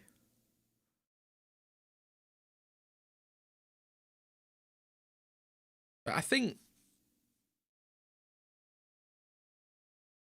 we've got traffic bottom. I think they've gone for the mediums to under. I think they've gone with the mediums just to maybe save some soft tyres for the race and for Q3. Because they're not. I don't think the medium's going to be a particularly good race tyre if it's fairly cold tomorrow. Certainly not immediately out of the box. So I just wonder if maybe they've saved some softs and just gone and done a lap on the mediums to get a banker in just in case rain or something comes and surprises them, and then go for the softs, or whether there's a tactical reason behind it. But it was weird. I assumed they were just going to try and get through on the mediums, but like I say, switching them on for the race immediately tomorrow off the line is going to be a bit rough. Ricciardo then, on board with him.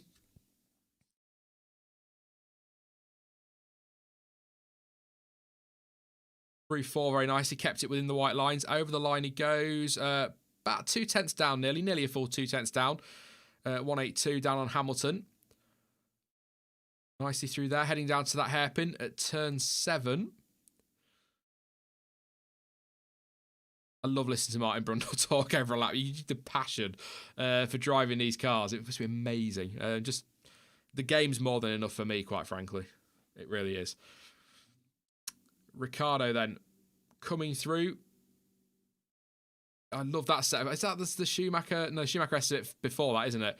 That just for that long straight. I love that little sequence of corners. He's 4 tenths down. Might put him ahead of Bottas if he can set up hook up a very nice final sector. I'd be surprised. And prepare to be surprised. That's a good spot. Hang on, we'll just see Ricciardo across the line here. Goes P4 just ahead of Albon. That is a very good spot. From Charlotte Taylor says they've sent Max out, but not Albon. That's a very good point. Verstappen's gone out. He was probably safe. Albon's in 5th.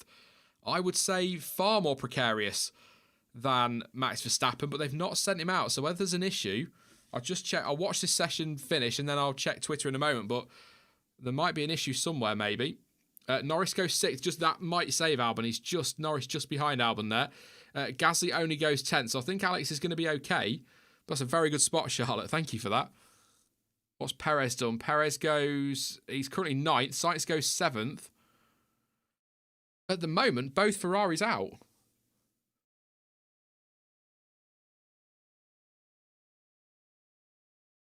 Perez goes 7th. Fiat only 11th. Here goes Vettel. Over the line, only 10th. It's not going to be enough. I think Seb's about to go out. Because Leclerc is hooking up a very nice lap here and goes P5 on a 26.2. And we've lost his teammate. He's just knocked his teammate out. Esteban Ocon on the bubble. Magnussen's out there. Giovinazzi's doing some personal best sectors. But I don't think... I'll wait until he gets across the line before I say that. But yeah, out goes Sebastian Vettel, knocked out by his teammate. Antonio Giovinazzi goes 14th. Goes ahead of Kevin Magnussen. Good qualifying from Gio. Up into 14th place. There you go. I assume... that is it. The checkered flag is out.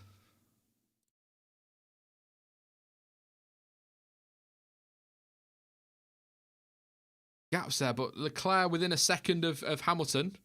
Vettel waving to the crowd as he goes round. Lovely to see fans there at the Nurburgring. Knocked out by nearly 0.4 of a second. 3 tenths. 374. 0.374.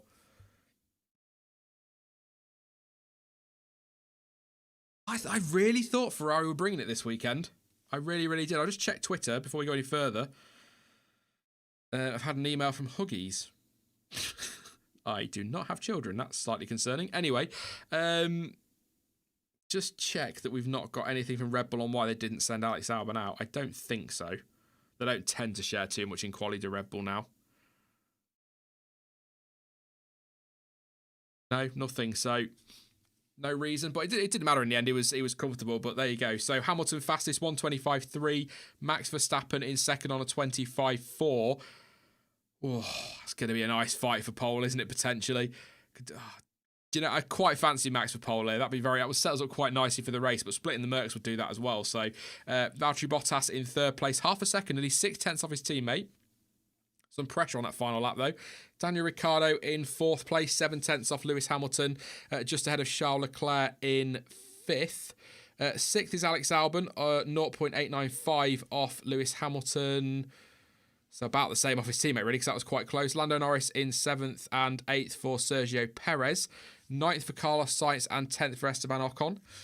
Sebastian Vettel is 11th. Pierre Gasly is 12th. 13th for Daniel Kvyat. 14th for Giovinazzi. And 15th for Magnussen. So we've already lost Grosjean, Russell, Latifi, Raikkonen and Hulkenberg. We've now lost Vettel, Gasly, Kvyat, Giovinazzi and Magnussen.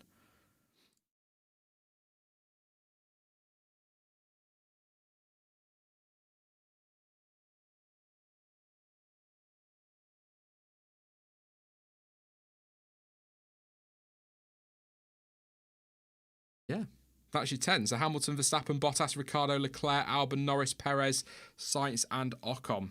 Have a drink of water now.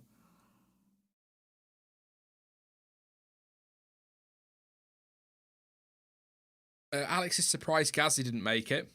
Yeah, he's been qualifying well, hasn't he, lately? So would have expected him to be on the fringes of the top 10. That said, he was 12th. He was 4 tenths off. 4 5 tenths off the pace. 4 tenths, sure, not 4 5. 4 tenths. So, yeah. Just going to listen to Hulkenberg chatting to Natalie Pinkham. Said he was due to arrive at the circuit this afternoon anyway. I think he was with RTL this afternoon. Phone rang at 11 a.m. Wow, his phone he got a message at 11 a.m. Local time, what's that UK? So that's an hour ahead, so it's 10 a.m. UK time. Practice 3 was at 12 local time, and quali was at 2. Something like that. No, I'm wrong. Whatever. It was 11 a.m. local time to him.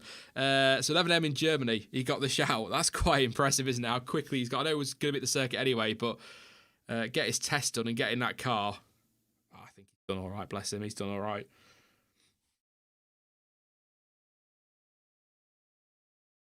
Who are we going for pole position then? Let me know your predictions in the chat. Who do we think? I'll probably have to stick with my prediction for Thursday and at the start of the stream and say Hamilton. But I just... Max is close, but I've said this before this season. He's 700ths slower than Lewis Hamilton in Q2. He's in this, and that's on the same tyres. That's on soft tyres, so... Yeah, this might not be as clear-cut as I thought it was going to be. But Hamilton, Verstappen, Hamilton is one hell of a front row, so I'm quite happy with that one. I'd be quite happy with that one.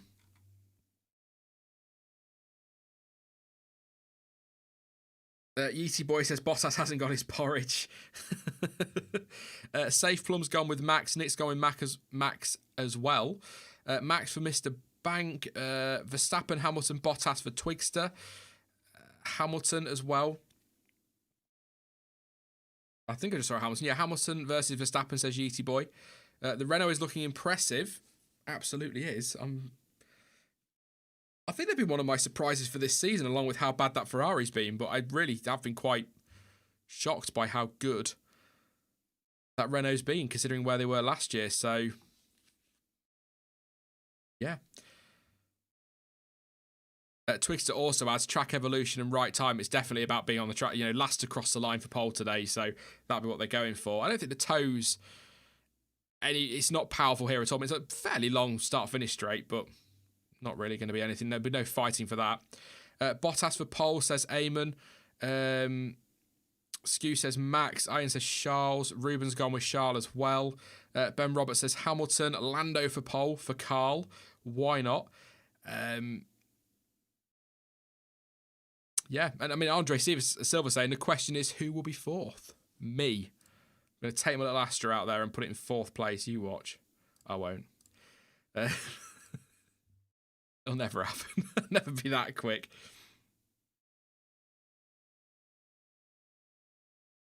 But yeah, while we're waiting for Q3 to get underway, I'll start updating things. But please do drop a like on the stream. Just over 200 at the moment, which is a very nice number. So thank you. 1,300 watching. Likes always appreciated. Please do subscribe if you're new as well. We're back tomorrow, like I say, about 4 p.m. UK time, a couple of hours after the race, or an hour and a half, 2 hours after the race finishes, for the race reaction. I've got Dan from F1 Slashy Reviews with me, which will be lovely. Bit of chat with Dan, always good fun. Hopefully reacting to an epic race. Fingers crossed. Fingers crossed it will be good. I will update all the on-screen stuff now and get the timer ready. Hopefully, it's only taken 3 sessions, but it looks like I might actually have a timer ready on time, which would be nice. I think we're about to go green. 12 minutes for this final session. Hopefully, this will be close. I mean, look, I'm talking about Max being close, but I've said this before, and then Lewis Hamilton and Valtteri Bottas lock out the front row by half a second. But of course, no engine modes anymore. They can't go cranking it up. They've had to nominate one engine mode for the weekend, so they can't go turning it up for Q3. But then there's also nothing to stop the drivers not pushing quite as much in Q1 and 2 and then going for it in Q3. That's not something that's managed by technology generally, so who knows? So here we go then. Everyone will go out on the softs. The clock is ticking. We are green. Use tyres for the McLaren boys. Obviously, they're just going to do a banker lap and then come in and do a run towards the end. Both the Mercedes out on fresh tyres. So used tyres at the moment for both the McLarens. And I will try and keep an eye on the timing screens and see if they update with who else is doing what. I'd imagine you'll be looking at used tyres for Ricciardo as well. Indeed we are. He's just come out on those. Ocon probably too. Maybe Perez? Ocon is on used tyres. Charles Leclerc's look nice and shiny and fresh. So that's all good. Also fresh for Verstappen and I think Albon. Twigster, thank you very much for your contribution, mate. Your super chat says old school track equals great race. Hopefully Mugello was mental, wasn't it? Absolutely mental. Yeah, so Ocon, Sainz, Norris and Ricciardo out on the used tyres. I'll keep an eye out for Perez as well. But yeah, hopefully we get a great race tomorrow. Just some close racing. It doesn't. We don't need cars in the wall and red flags every half an hour. Just Just the drivers being close. The cars being close, some nice racing. That's absolutely fine. That's absolutely fine.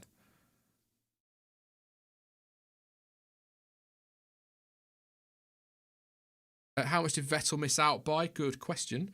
I think it was about 3.5, 4 tenths. I think it's quite a gap between 10th and 11th in the end. See if we've just, while they're all getting ready for their main laps, I'll have a quick look at the F1 thingy, Twitter thingy, Twitty thingy. Let's have a look. So Vettel in Q2 did a 1:26.7, and to get through it was a 1:26.3. So yeah, it was quite a gap in the end. 1.3 off the fastest time. So it was, yeah, about 4 tenths. Wouldn't mind a bit of rain tomorrow. Not. I don't necessarily want chaos. Just spice things up. When we get into that little lull mid-race, when everyone's kind of looking after their tyres and we're waiting for pit stops, just a little sprinkling. You know, give George Russell and Nicholas Latifi a little, oh, should we pop the inters on and see what happens moment. It was things like that won, as well as other people just being incompetent on the day, like Ferrari's pit crew with Eddie Irvine. It was that kind of race that actually helped Johnny Herbert to the win, being on the right tyre at the right time. I think Rubens Barrichello, his teammate, was looking good as well. He was up there for the win. He pitted for wet tyres, but Johnny Herbert had seen a nice blue sky and decided to go out on the dry. So things like that, I'm sure that's how it went. It might have been the other way around, but I'm sure it was dry tyres in the end for Johnny. So yeah, that's that kind of thing can really spice up a race. We get some surprise wins. So yeah, it's not been bad. It's not been a bad year. I know people don't like Mercedes domination. Sainz coming over the line, 27.5, but we've had Norris on the podium. Albon's got himself a podium. We've had a win for Gasly. Stroll and Sainz as well on the podium. We've had some surprises, so it's been all right. It's not been as bad as I think people feared after that first those first few races. Obviously, Austria was epic. Hamilton a 1:25.8. That is a hot time from Lewis Hamilton. What does Bottas do? Over the line he goes fastest. Hello, here we go. Bottas is there. He had his porridge in the break, for anybody wondering. 1:25.8, 13 thousandths of a second, 100th of a second off his teammate, or ahead of his teammate. Ocon goes third, 26.9. Now, come on, Max. Don't say we've ruined it. Verstappen matching Bottas. So this could happen. Leclerc goes third.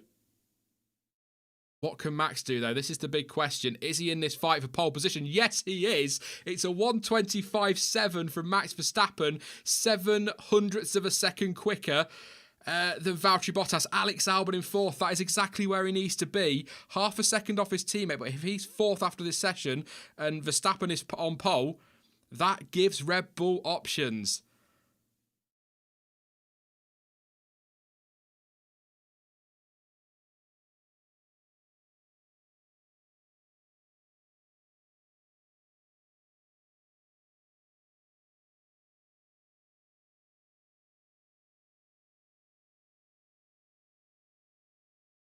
Looking at the times.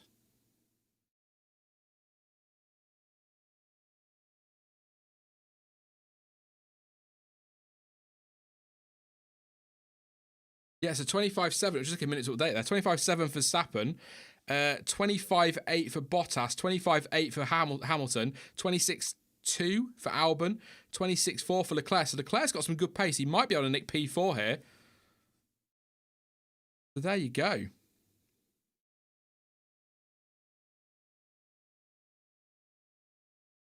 Interesting.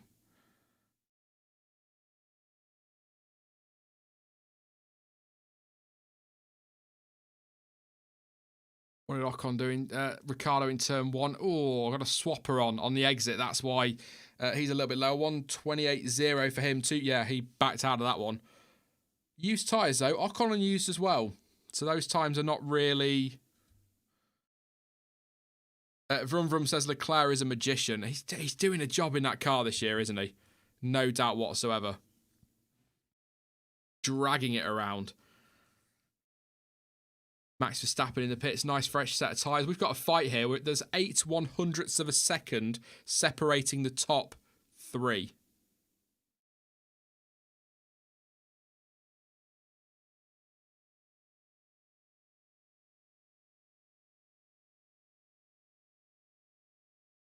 I'll give Paz Diaz the benefit of the doubt and assume he was telling somebody else to shut up, but you don't need to be like that with anybody, really. Behave. I said to somebody today on Twitter,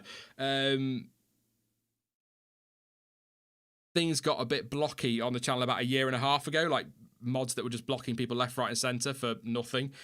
And so I was like, I don't understand the chat rules. The chat rules are very simple. Just don't be a dick. They are my chat rules. Just be nice. You can debate. We can have heated conversations. You can tell me I'm wrong. I'll tell you you're wrong. That's fine. But just don't be one of them. I can't be bothered with it. It's one of them years where I just want people just to get on. It's never going to happen, ever. I understand that. Certainly not in the F1 community. We're all so stupidly passionate.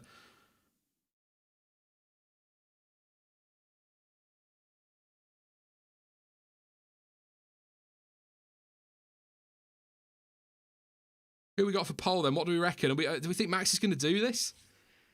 I can't get 8 100 separating the top three. It's been a while since we've seen that. You're all going to be like, oh, it was last race, Sean. What are you on about? Perez goes 6th. Fresh set of tyres, 126.7. So my prediction of Racing Point being best of the rest is not looking very good, is it, this weekend? They're really... I know, obviously, they've been hampered by Stroll not being very well. And I'm just throw Hulkenberg in there at short notice. But Perez isn't exactly flying.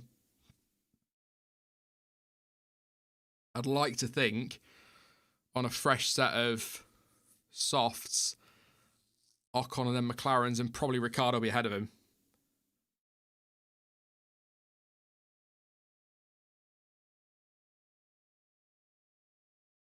Perez has set a time now. Yeah, he's gone to 6th place. What did he do? I think we just said it. 126.7.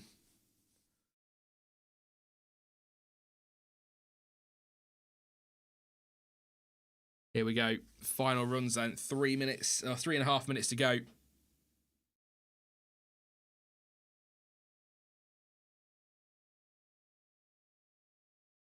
Really no. I think I'm reluctant to get excited about something other than a Mercedes pole. And it's not any hate aimed at Mercedes. It's just lovely to see somebody beat them at some point in qualifying in a race. It feels like a rarity at the moment. I know I've had some good racing this year, but it does feel like a rarity. So I just with 8 100s between Verstappen in 1st and Hamilton 3rd, it could go either way. And Hamilton will have something else, and probably Bottas as well, and Verstappen, something else in their locker. Definitely.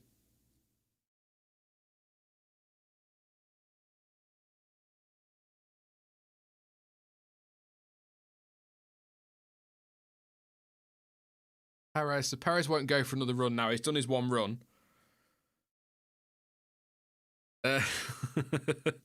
Very good, the Weberis. I like that.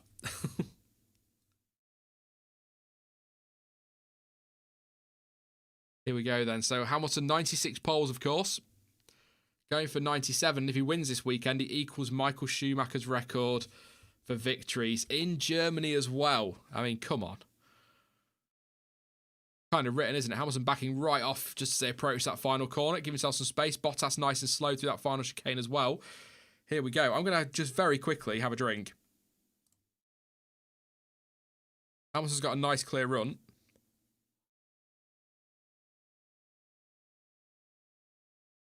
Here we go. Hamilton first out there to do a lap.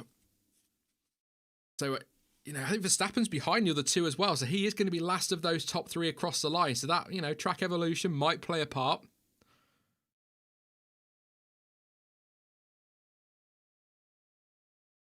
So first sector, he's slower. Still 8 100s down, nearly 9 100s down on Verstappen. It is a personal best though. Bottas goes purple, 27.8, and he's 400s quicker than Max Verstappen. Watch this unfold over this lap. Can Hamilton get a purple middle sector? He's going to need it, I think. Bottas is on it. Everyone improving now. Norris goes up into P6 on a 126.4. He's ahead of Perez, just behind Leclerc. Hamilton throwing the car. Through there, he's over the line. He is marginally quicker. He's purple in the middle sector. Is Lewis Hamilton on a 35.4. What can Bottas do? He's quicker as well, a 35.4. He is the fastest at the moment. It's a 35.4 as well for Verstappen. There is nothing in this. We are talking hundredths of a second at most. Over the line goes Lewis Hamilton. He goes pole position, 25.5. Very nice final sets from Lewis Hamilton. Valtteri Bottas over the line.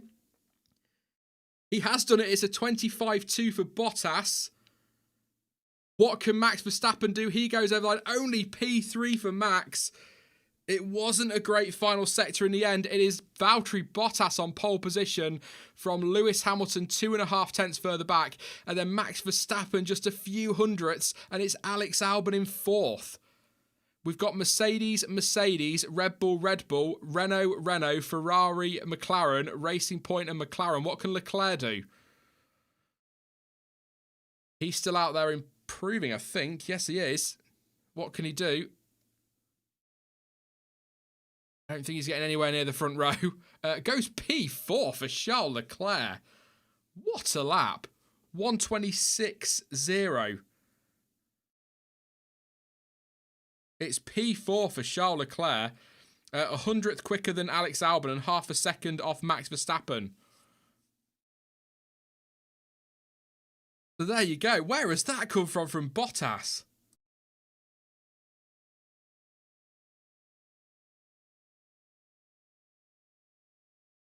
So I think that is everybody across the line. Yeah, we've had the checkered flag, so it's over. That is everyone across the line. Valtteri Bottas is on pole position for tomorrow's German Grand Prix. It's the Eifel Grand Prix on a 1:25.269.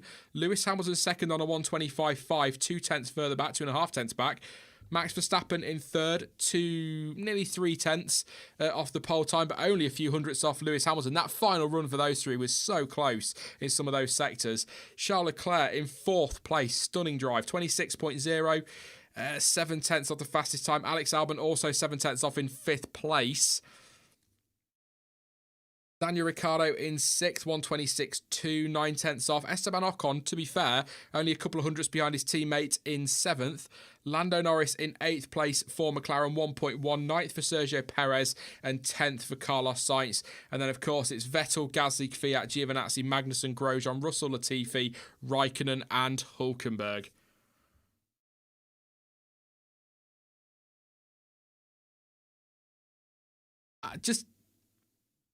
Where has that come from Bottas? I was not I thought it was between Hamilton and Verstappen after those first runs, but he's found that. I think it was half a second off, wasn't he? So he's found that time and absolutely smashed in a lap. But that is a very nice top 3 for tomorrow. It really is. And I think we're going to have a really good fight into turn 1. Looking forward to that. And if we get some rain as well, just to spice it up a little bit, there you go. So Bottas on pole, getting out of his car, he'll be very happy with that. Obviously won last time out as well, so needs to be converting this pole position into victory again, really, if he realistically believes he can go for this title. I'm genuinely not so sure.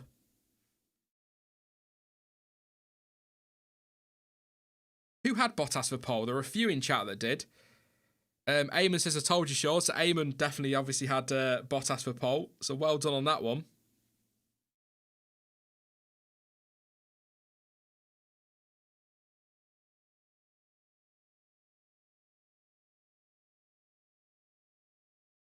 Dylan says, watch him win every race now. Probably will. He probably will. 25.269.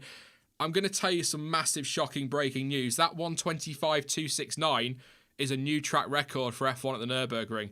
I know. I'll give you a minute to get over that one. What was the time from Vettel last year? Now, I'm going to try and open a folder. I tell you what, this PC is not loving me at the minute. I'm going to try and open another thing. What was the time from last year? Or the track record before, anyway. Get in track stats somewhere. Chat and tell me. 1:29.468. So we are 4 seconds quicker this year. That's a shocker, I know. Kind of obvious it was coming, but yeah, there you go. Little stat for you.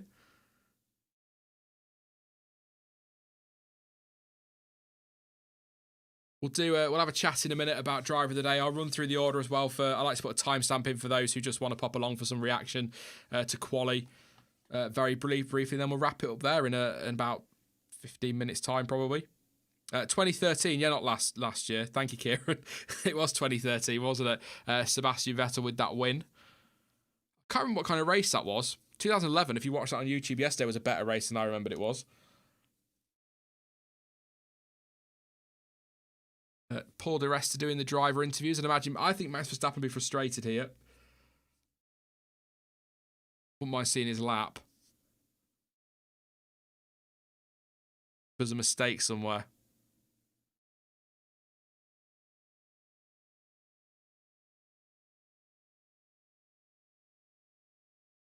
Interesting was his words. So he's got understeer, was part of the reason why he's struggling on his final run there, so that could be why.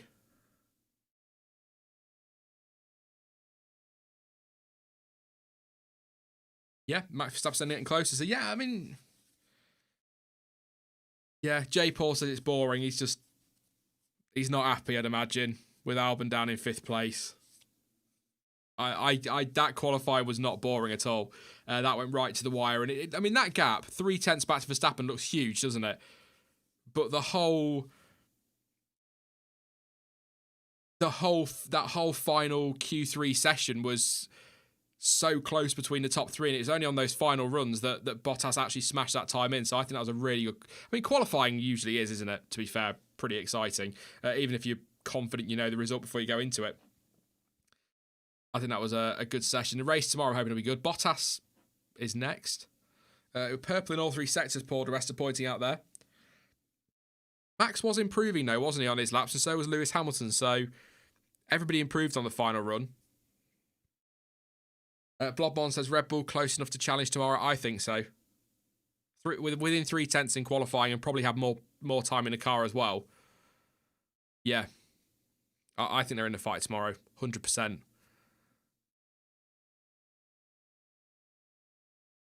Mr. Banks says, I love Alex, but his teammate almost got pole and he's P5. Yeah, P5 and half a second off as well, isn't he? So, I mean, qualifying doesn't seem to be Albon's forte. And you sort of think, well, you know, qualifying isn't where points are handed out. But if you end up down in 10th, then qualifying does affect your race, doesn't it? Because you're not challenging at the front. So, I mean, if you can get ahead of Leclerc, he has a go at Leclerc into turn 1 and gets ahead of him, he brings himself right into play. So I don't actually think, yeah, half a second off his teammate, but I don't think 5th is a bad qualifying for Albon, given that he needs to be 4th and he's only 100th off that. But I get what people are coming at with, but you're up against Max Verstappen. I mean, I know the most direct comparison between teammates is qualifying form, because that is just flat out low fuel, soft tyres, who's quickest, but Max Verstappen's worth 2 or 3 tenths in that car, 100%. So Albon's probably a couple of tenths off where he needs to be. I don't know. I think as long as he keeps delivering in the races, Helmut Marko isn't really going to care. That said, he was 10th last time out, so that's not really delivering. But he got his podium at Mugello. He is pretty aggressive in the overtake. I keep saying it. It's a line that I keep banging on about. I still think he shows more, or is showing more potential, or showing that he's more likely to turn it around than Pierre Gasly ever did in that Red Bull. I mean, Gasly could get in that car now and could do so much better. We don't know. But if you compare Gasly to Albon, Gasly never looked like he was going to turn that around. I think he had one, I'd say Silverstone last year was a really good race weekend for Pierre Gasly, but he never built on that. At least Albon is showing more in the races. I hope you get what I'm getting at. I'm not making excuses for him because I know that annoys people, but I'm just saying I think he's showing more than Gasly. So he maybe isn't where people want him to be, and he's not where Red Bull want him to be, but I still think he is probably the right driver in that car at the moment. But if Gasly keeps performing in at AlphaTauri, it won't be long before they start asking the questions. So we'll see. We'll see. I don't know. I'll have a drink, and then we'll do the results and a little bit of reaction to the session while I wait for things to round up, so I can nice and easily find my timestamp. I get to go quiet. It's easier to find it. It's rare that I shut up, quite frankly. So just enjoy this moment, people. Sean has been quiet.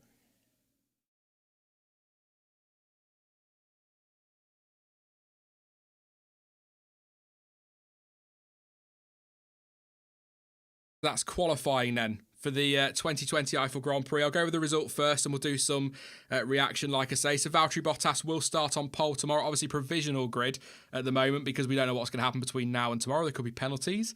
Nothing investigated at the moment, but you never know with Formula 1. Bottas on pole, 25.2.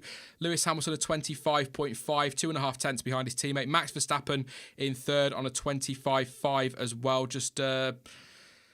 about 400ths off Lewis Hamilton in second. Charles Leclerc in fourth place. Possibly my driver of the day for qualifying, actually. Really good performance. Not out driving that Ferrari, but driving the wheels off it.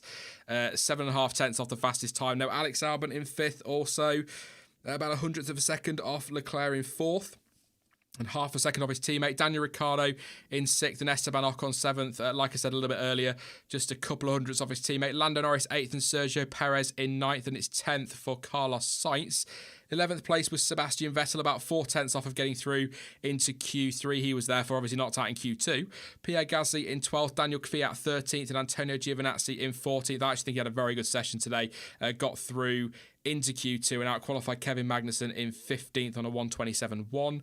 Romain Grosjean 16th, a 127.5. Then it's George Russell on a 27.5 as well, and Nicholas Latifi on a 27.8. Russell and Grosjean not a million miles off getting through into Q2. Well, I say that about 4 tenths. Kimi Raikkonen in 19th on a 127.8. And Nico Hulkenberg, who, if you've missed it, is stepping in for Lance Stroll this weekend, who is not feeling well. He's done qualifying, will do the race tomorrow. Got in the car, or was confirmed, with about 50 minutes until qualifying started. So he was last on a 128.0. But I still think 1.7 seconds off the fastest time in Q1 as it was is actually a very, very good performance, considering he had 50 minutes notice, really, that it was definitely going to be in that car. So there you go. Valtteri Bottas on pole. What pole? He's quite a few poles as Bottas over the years. He just needs to get converting them into victories. In fact, I don't actually know. I'm going to have a look at how many poles Valtteri Bottas has had. I say quite a few. I feel like he's had a lot of poles. I mean, a lot compared to Lewis. He's had nothing, has he, compared to the likes of Lewis Hamilton, for example. But yeah, he's had 14, so it's a good number. That might be number 15, so 14th apparently in chat, so there you go. Not bad at all from Bottas today, and kind of out of nowhere. I said this when we were sort of going through the session, didn't I, that he didn't look like he was going to be on Hamilton's pace, and it looked like the fight was between Lewis and Max for that pole position. Then out of nowhere, Bottas comes in, delivers a lap, and absolutely sticks it on pole by 2.5 tenths of a second. So really solid lap for him.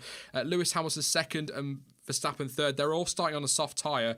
I think that turn one is going to be very, very tasty between them three, because Bottas is going to have to get defensive, because he wants to. If he still thinks he can win this World Championship, he has got to get his elbows out into turn one and make sure that he keeps Lewis Hamilton behind. And ideally for Bottas, not for the team, but for Bottas, he wants Verstappen ahead of Hamilton. But I've just got a feeling that turn one could be quite interesting tomorrow. Let's put it that way. I'm not expecting one massive collision between the three of them, but I think there's going to be some elbows out. You know, Verstappen's got nothing to lose, has he, in third place? He might as well go and have a go for the win. He's got nothing to lose, but I think he'll be even closer tomorrow, and it looks like there's nothing between them.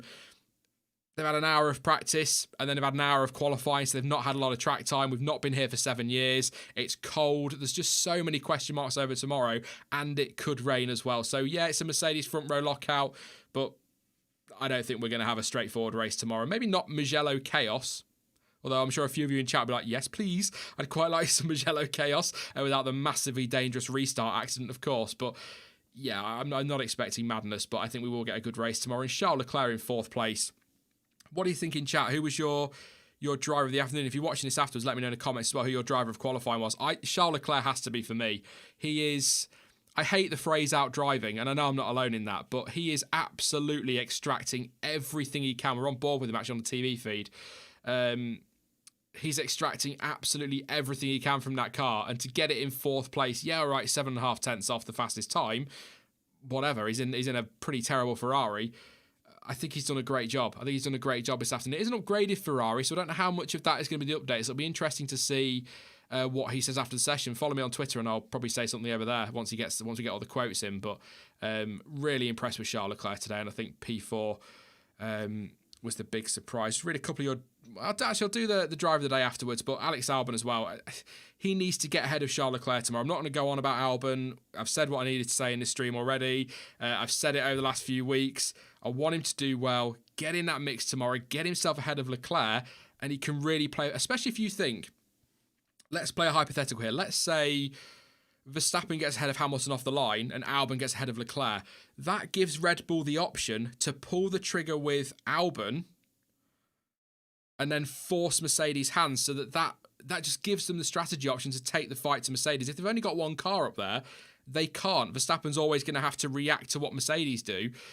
Whereas if you've got Albon up there, Red Bull can maybe just, rather than react, they can be proactive rather than reactive. And that's what we need to see from Red Bull if anybody's going to take the fight to Mercedes in the race. But like I say, with rain and the cold temperatures, there's just so many variables tomorrow. Everybody's starting on a soft tyre as well. So that could be something to do with the track temperature. They may know about the forecast tomorrow that rain is likely within the first 20 laps or something, for example. So I want to see Albon up there, and so that Red Bull can take the fight to Mercedes, and hopefully he will do. But I quite like that top five. Leclerc's kind of your wild card in there, which is really, really nice. But I think the top five as a whole, you've got the 2 Mercedes and 2 Red Bulls in there. I think we could be up for some good fun tomorrow. I hope. I mean, I still think the championship's done. That could come back to bite me in what is only 2 months' time, actually, isn't it? November, December. So I could be eating those words after Abu Dhabi, but I think the title's done. 44 points. But, you know, the variables, like I say, for tomorrow, you've then got Portimao. Nobody knows Portimao, really. You've got Imola. We've not been there for forever, and these cars are not anywhere near what they were when we were last there. It's only a 2-day weekend as well, so that's another variable. If Bottas can pick up the wins at those events, even if Hamilton's second, suddenly that gap's come down by at least, 7, 14, 21 points. So all of a sudden there's a fight on before, we go to Bahrain, race 1, then you've got Sakir, the outer loop. That's a different layout. It could happen. So Bottas needs to win tomorrow. He really, really needs to win tomorrow for the championship. But I've just got a feeling. In my preview, I picked Verstappen, and I'm feeling quietly confident. Sorry, Verstappen fans, if I've jinxed that, whatever. Or you think I've jinxed that, but I'm still quietly confident now that I was right to go with Verstappen on Thursday, especially if we get rain. Because in the rain, I'm just looking through the field quickly to see if there's anybody I missed. I do not think there is anybody on that grid better in wet weather conditions than Lewis Hamilton and Max Verstappen. I'm just trying to think of perform. I mean, Perez is not bad in the wet either, to be fair. He's pretty handy in the wet too. But I think if you're looking at the front of the grid, Bottas has sometimes struggled in the rain. We've seen that. So I do think Hamilton and Verstappen will be battling for the win tomorrow if it rains. So I'm feeling good. I'm feeling good about my prediction. It's not often I feel good about predictions. And I'm just hoping it's a great race tomorrow, because I am so desperate for this circuit to be on the calendar. And I think Formula One, with Mercedes domination, with them, power unit supplies to other people, Sebastian Vettel moving to Aston Martin next year, powered by Mercedes, I feel like there needs to be a German Grand Prix on the calendar. And that's not how the world works. But I feel like there needs to be a German Grand Prix. So I want the Nurburgring to deliver so that they get a permanent slot on the calendar. Even if they do what they did a few years back when they kind of co-hosted the German Grand Prix with Hockenheim. So 1 year at Hockenheim, the next year at the Nürburgring, and vice versa, sharing the costs a little bit. So I'd love to see that. And it's one of my favourite tracks. It absolutely is, because it does throw up some very good racing. And I'm hoping I'm not overhyping this and everyone's going to get excited and then turn around to me in the reaction tomorrow and go, "You've ruined my weekend, you swine." But yeah, you can make your own minds up, obviously. But I am really hyped for tomorrow. And I hope that get a great race. But I mean, to be fair, I'm probably not a great person to go off the hype, because I get hyped for everything. I even get excited for Russia sometimes. I mean, I was so pumped after qualifying last time out, and then we got to the race and it was like, it was all right, But I just love Formula One. I love racing, so whatever. That's just who I am. I don't care. I mean, I have a channel, for God's sake. That's the whole reason I have the channel, is just because I stupidly love this sport. Ocon is good in the wet, says Mr. Bank. I think of a wet weather performance from Ocon. Might have to take your word on that one. Let me know, Mr. Bank, of a good... I'm trying to think of a good weather performance from Ocon. If anyone else has got one, let me know. But I can't really think of a race that I saw Ocon in the wet. Stroll is good in the wet, but he's not there, as you say. LGW Aviation, that would have been nicely. Good on cold tyres as well as Charles. He might be good on cold tyres. Who knows? Lance, definitely. Belgium. A mouthful of water, sorry. Me spat that out to speak. That would have been stupid. Yes. Third on the grid, wasn't he? In qualifying. Yes, good spot, everybody. Yeah, good point. So Ocon's pretty handy in the wet. So we'll see. I mean, I don't know what the weather forecast is like for tomorrow. I can have a look. Don't waste my time with the Met Office. They're about as reliable as, well, me and my content schedule, to be fair. But I don't care about cookies. At Nurburgring. F1, let's have a look. So forecast for tomorrow, that's Saturday, Sean, you moron, is... apparently dry all day. Apparently dry all day with a high of, so about 8, 9 degrees. But apparently dry and cloudy all day.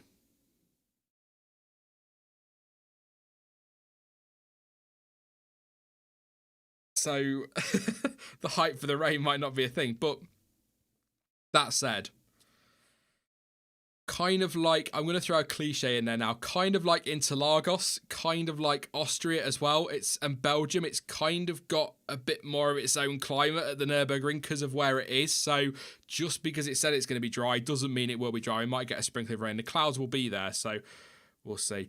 Thank you to Suji's for your contribution, mate. It says, talk about investments paying off for Ferrari, the Driver Academy and Charles Leclerc. That was an awesome performance. Absolutely. Very good point on the Driver Academy as well. They are so fortunate with some of the talent. I'm just worried that we're going to lose... we're going to lose maybe something like a Callum Ilott in all of this because there's just not enough seats in Formula One for all the Ferrari talent, but they've got some good juniors, so good point on the investment there. Arthur says the rain is to the northwest of the circuit, so could it roll in? I suppose it depends on the wind, doesn't it? We don't know what the wind direction is at the moment for tomorrow, so... we'll see. And Carman I want snow. Oh, that'd be great fun, wouldn't it? A bit of snow. I don't think I've seen snow at a racetrack since testing Barcelona a couple of years back. 2018, I think. Yeah, I think it was snow at Silverstone as well. And Renault went to do some testing, or I think everybody went to do some testing at Silverstone. But yeah, that'd be fun. See what happens. Apparently on the F1 site, it says there'll be showers before the race. That's probably what's going to happen. But I mean, the Met Office said dry all day, but the Met Office also said it'd be bright sunshine here today, and it's not. It's miserable. So there you go. What do we know? So what do we reckon for driver of the day then? I've gone with Charles Leclerc for this one.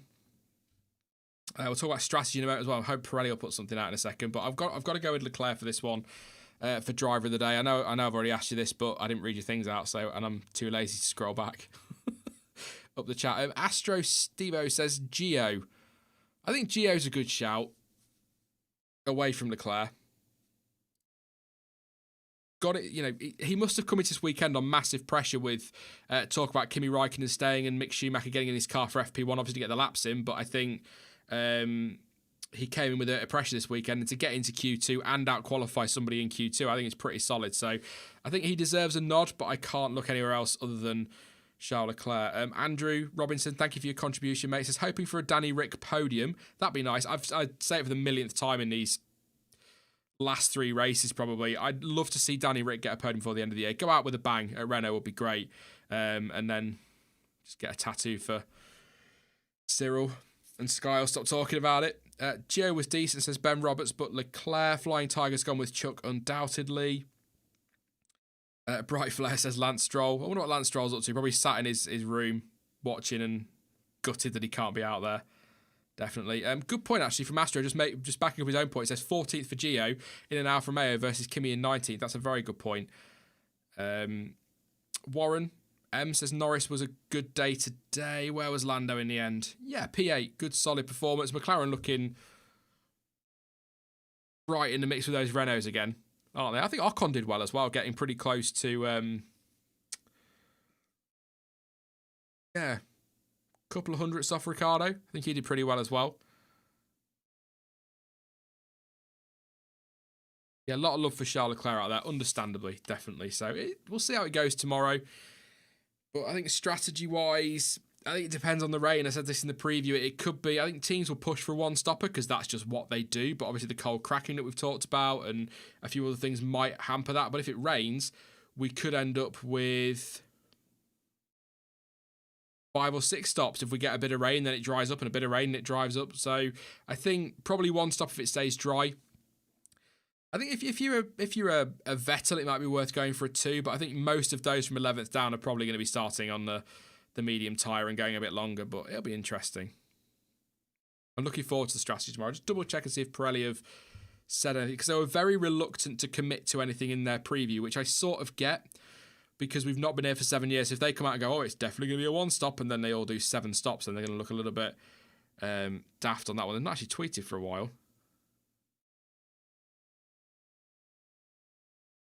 So no, nothing from Pirelli at the moment. Just double check their website.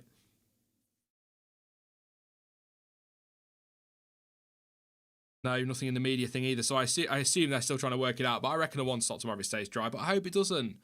I hope it doesn't stay dry. I hope it rains just a little. It doesn't need to chuck it down. Just a little bit of rain. Spice it up. But we'll see. Like I said, the forecast at the moment is not for that to happen. But there could be some races, some rain at the start of the race. A couple of your questions before I wrap it up though.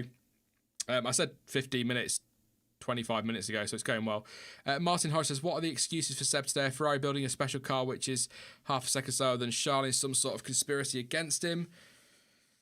I think I said this before. I don't think there's a big Ferrari conspiracy against Sebastian Vettel. I think it is just a case that he's leaving at the end of the year. And if they're going to put everything behind one driver, it's going to be the driver that's staying. So I don't think there's a conspiracy. It is interesting. And I think it does raise question marks that he is so far off the pace. But it could just be that the car doesn't suit Vettel's driving style. Like I say, the team are going to build a car around Leclerc, aren't they? And any updates they bring are going to be about what he likes and what he gets from the car. And it might be a bit counterproductive in terms of the championship this year because they need as many points as possible. So they need both their drivers performing. But long term, it makes sense to get behind Leclerc if Vettel's leaving. So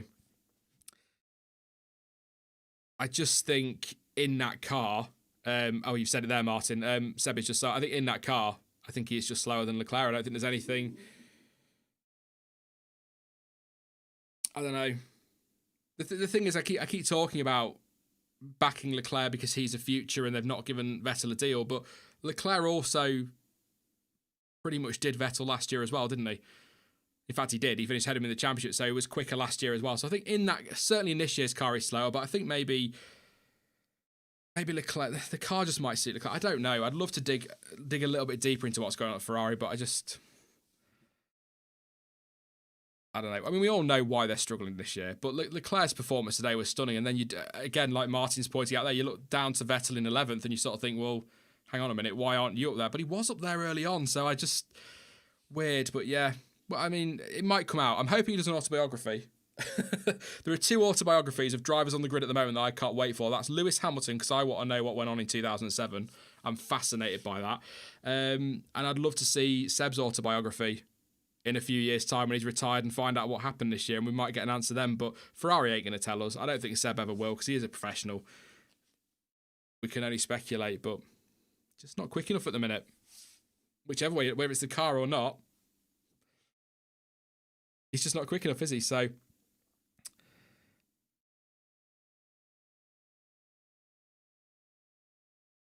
Andrew said it's impossible for Vettel to perform in a car like that. It doesn't suit Vettel's driving style in the way the Red Bull did. I think it comes down to driving style as well, but I don't think, yeah. YF1 YouTube showed the whole quali live. That's a good point. It was live in some regions for the first time on YouTube. I think it was a trial. I think Liberty Media, or FOM specifically, are trying to find... I think they're testing the water for things like YouTube, because Formula E stream on YouTube, so they're trying to test the water in regions they can, because obviously the UK, they've got deals with Sky. I think Italy is Sky there as well. I might be wrong. So there's some places that have got Sky deals, some that have got F1 TV, but I think in areas they can trial stuff. They're just seeing, what are the views like on YouTube? What do we get from it? Can we stream in decent? I think they're just trying things out, and it was good to see, and I'm glad they did try it, because it gives us a little hope for the future that maybe, just maybe, Sky's stranglehold on live sport, especially in the UK, might come to an end at some point. I doubt it. Let's not talk about Premier League football, by the way. We're not getting into that. £15 an extra game. No thanks.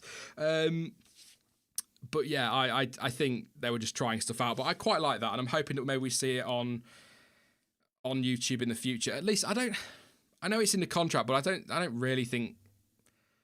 I don't see why there isn't an issue in showing practice and maybe qualifying on YouTube and then keeping the race behind a paywall, because you might entice some people in. But ultimately, what I'd like to see, if they can't do it free because they want the money from subscription, I'd much rather pay F1 TV, pay them directly, whatever it is, 12, 13, 14, £15 a month for F1 than pay it through Sky, because my Sky bill, I'm not even going to tell you what my Sky bill is. It's astronomical.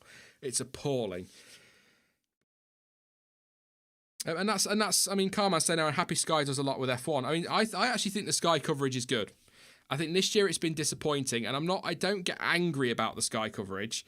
I know it winds people up that they don't have much of a post show and they don't do enough, but this year I think broadcasters need to be cut a little bit of slack, because obviously everything's so different this year. I mean, there's TV shows in the UK that people are criticising new content and say, oh, that's not very good. And yeah, but they're doing it within these COVID restrictions. So I think there's a little bit of this year. I want to cut them some slack, but also I don't really want to watch Johnny Herbert, Lando Norris and Carlos Sainz with milk on their laps for the 15th time in an hour. Do you know what I mean? It's crazy how often we see the same stuff. So, but if you have got Sky documentaries, by the way, or Sky Sports, definitely check out The Race for Perfection or The Race to Perfection. Fantastic documentary series. Very good. A few dark moments in there, understandably, from F1 history, but well worth a watch as well. So if you like your Drive to Survive style documentaries and that, go for it. Go for it. It's definitely worth a watch. But there's some good stuff out there, but predominantly I think cut some slack this year. But I like the Sky coverage. Crofty winds me up. You all know Crofty winds me up, but also at the same time, I'm here doing commentary and I'm terrible at it. And I think, well, I couldn't do his job, so there you go. But we'll go through the order one more time before I disappear. I'll keep an eye out and see if anyone makes any points in chat that I want to shout out super quickly. Valtteri Bottas on pole position, his 14th, I believe. Pole position, 125.2. Lewis Hamilton second on the 125.5, 2.5 tenths of his teammate. Max Verstappen in third place to round off a very tasty top three. I'm so excited. Charles Leclerc, driver of the day for me, fourth place. Alex Albon in fifth, away off his teammate, but hopefully, from his point of view in Red Bulls, he can get ahead of Leclerc tomorrow and take the fight to Mercedes, give them some strategy options, which, if it rains, they might need. Sixth there. Got your tongue out, Sean. Sixth place is Daniel Ricciardo. Seventh is Esteban Ocon. And eighth is Lando Norris. Sergio Perez, ninth place. And Carlos Sainz rounding out the top 10. 1.4 seconds separating that top 10. Leclerc, Sainz doing a 126.7. Then it's Vettel down in 11th place. Free choice of tyre, of course, for all of these. So he's the first one that gets the optimum strategy, I guess. 12th place for Gasly, 13th for Kvyat, 14th for Antonio Giovinazzi, possibly backup driver of the day. 15th, Kevin Magnussen, 16th, Romain Grosjean. Could have been higher had he not had his Q1 time deleted. I'm not sure he would have been much higher if he had, though. 17th for Russell, 18th for Latifi, 19th for Kimi Räikkönen, and 20th for Nico Hulkenberg, who, if you missed it, is in for Lance Stroll this weekend. Andrew Robinson, again, thank you for your contribution, mate. Says, Hulkenberg is driver of the day, no doubt. Props for showing up. Feels like the right place to leave it there. I was talking about Hulkenberg, doesn't it? I mean, it's amazing that he himself in that car, really. I will just say, actually, because you've asked it a couple of times, Safe Plum, and I haven't mentioned this on the channel, actually. What do you think about the FIA CIK karting incident? One word, disgraceful. Absolutely disgraceful. I watched that, and genuinely, my initial reaction was I thought it was some kind of parody. I thought somebody was doing something. I didn't think it was a serious incident until I actually read the whole thing, and I was like, I cannot believe. Well, no, I was going to say I can't believe anyone would be that stupid, but I'm just giving the human race way too much credit there, aren't I? Of course, people are that stupid. I mean, that was just absolutely disgraceful. He put out an apology, didn't he? And decided that he was going to leave racing forever, but he ended up getting his license. I think he's had his license taken off him. I mean, that he should never be allowed near a racetrack. Not even as a fan. He shouldn't be allowed near a racetrack ever again. Disgusting actions. And so lucky that didn't end in in a very horrible accident or injury. I know it's only karting, but they move fairly swiftly, those cars do, and you don't want to be falling out of them or getting whacked on the head by something. So just absolutely stupid. And I hope he gets everything he deserves for that one from those in charge of racing, from the FIA and that. So yeah, there you go. Yeah, his dad owned the racetrack, didn't he? Yeah. Bizarre. I think there was some other stuff that happened in the paddock afterwards as well.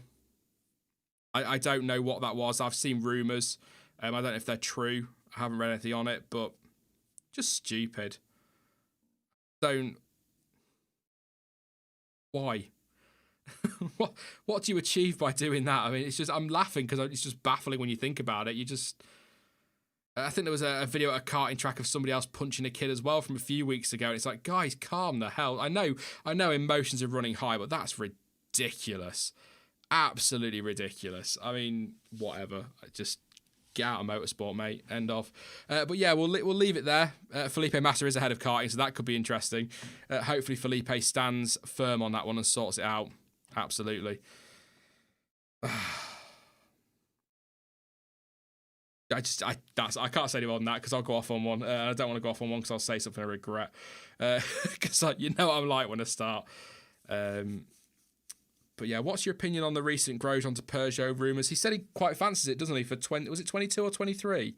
He quite fancies that. So yeah, I mean, if he loses an F1 seat, I think Grosjean will get a seat somewhere. I think it gets a lot of stick, does good old Rogro, but he's a quick guy, like I said earlier, so I think he'll get a seat somewhere, but I'd be very surprised if he's on the grid next year in Formula 1, so I like Rogro. I'm not going to give him any stick, but yeah, I think I don't know enough about that series to really say whether they take him on, but I think he'd be a good driver somewhere. I mean, he might end up in Formula E. I'll make the joke because somebody else will do it. Everyone else ends up there, so why not? It's not quite true. It's not far off when you look at some of the drivers there, but yeah, I mean, we'll see. We'll see Rogro somewhere, I'm sure. Definitely. So we'll wrap it up there, though. Just a reminder, Bottas on pole from Hamilton and Verstappen. Very much looking forward to tomorrow. The race is live in the UK. I'm just going to check this. I did the schedule the other day in the preview, and I think it's slightly different. So if you are I can't unfortunately convert to your local time, so I'm not that smart. But BST, so UK time, the race tomorrow is at 1:10 p.m. So it's 10 past 1, not 10 past 2 in the UK. So just bear that in mind, otherwise you're going to be an hour late for the race. So 10 past 1 tomorrow. I'll be live again at around 4 p.m.-ish, I think, with Dan for some race reaction, hopefully to an epic Grand Prix. All being well, it'll be amazing. And the Nurburgring will get a permanent contract and host 13 races next year. Why not? Or 14, because 13 is a horrible number. Yeah, I'm exaggerating, but stay calm, Sean. Don't overhype it. I'll tell you what we'll do right now before I go. Tomorrow, the most boring race you'll ever see in your life. There you go. That'll be brilliant. Trust me, it will. Don't forget you can follow me over on social media. All of the links you need for that are in the description down below. But thank you for joining me this afternoon. It's been a lot of fun. I've been Sean. This has been the F1 Word. And until next time, goodbye.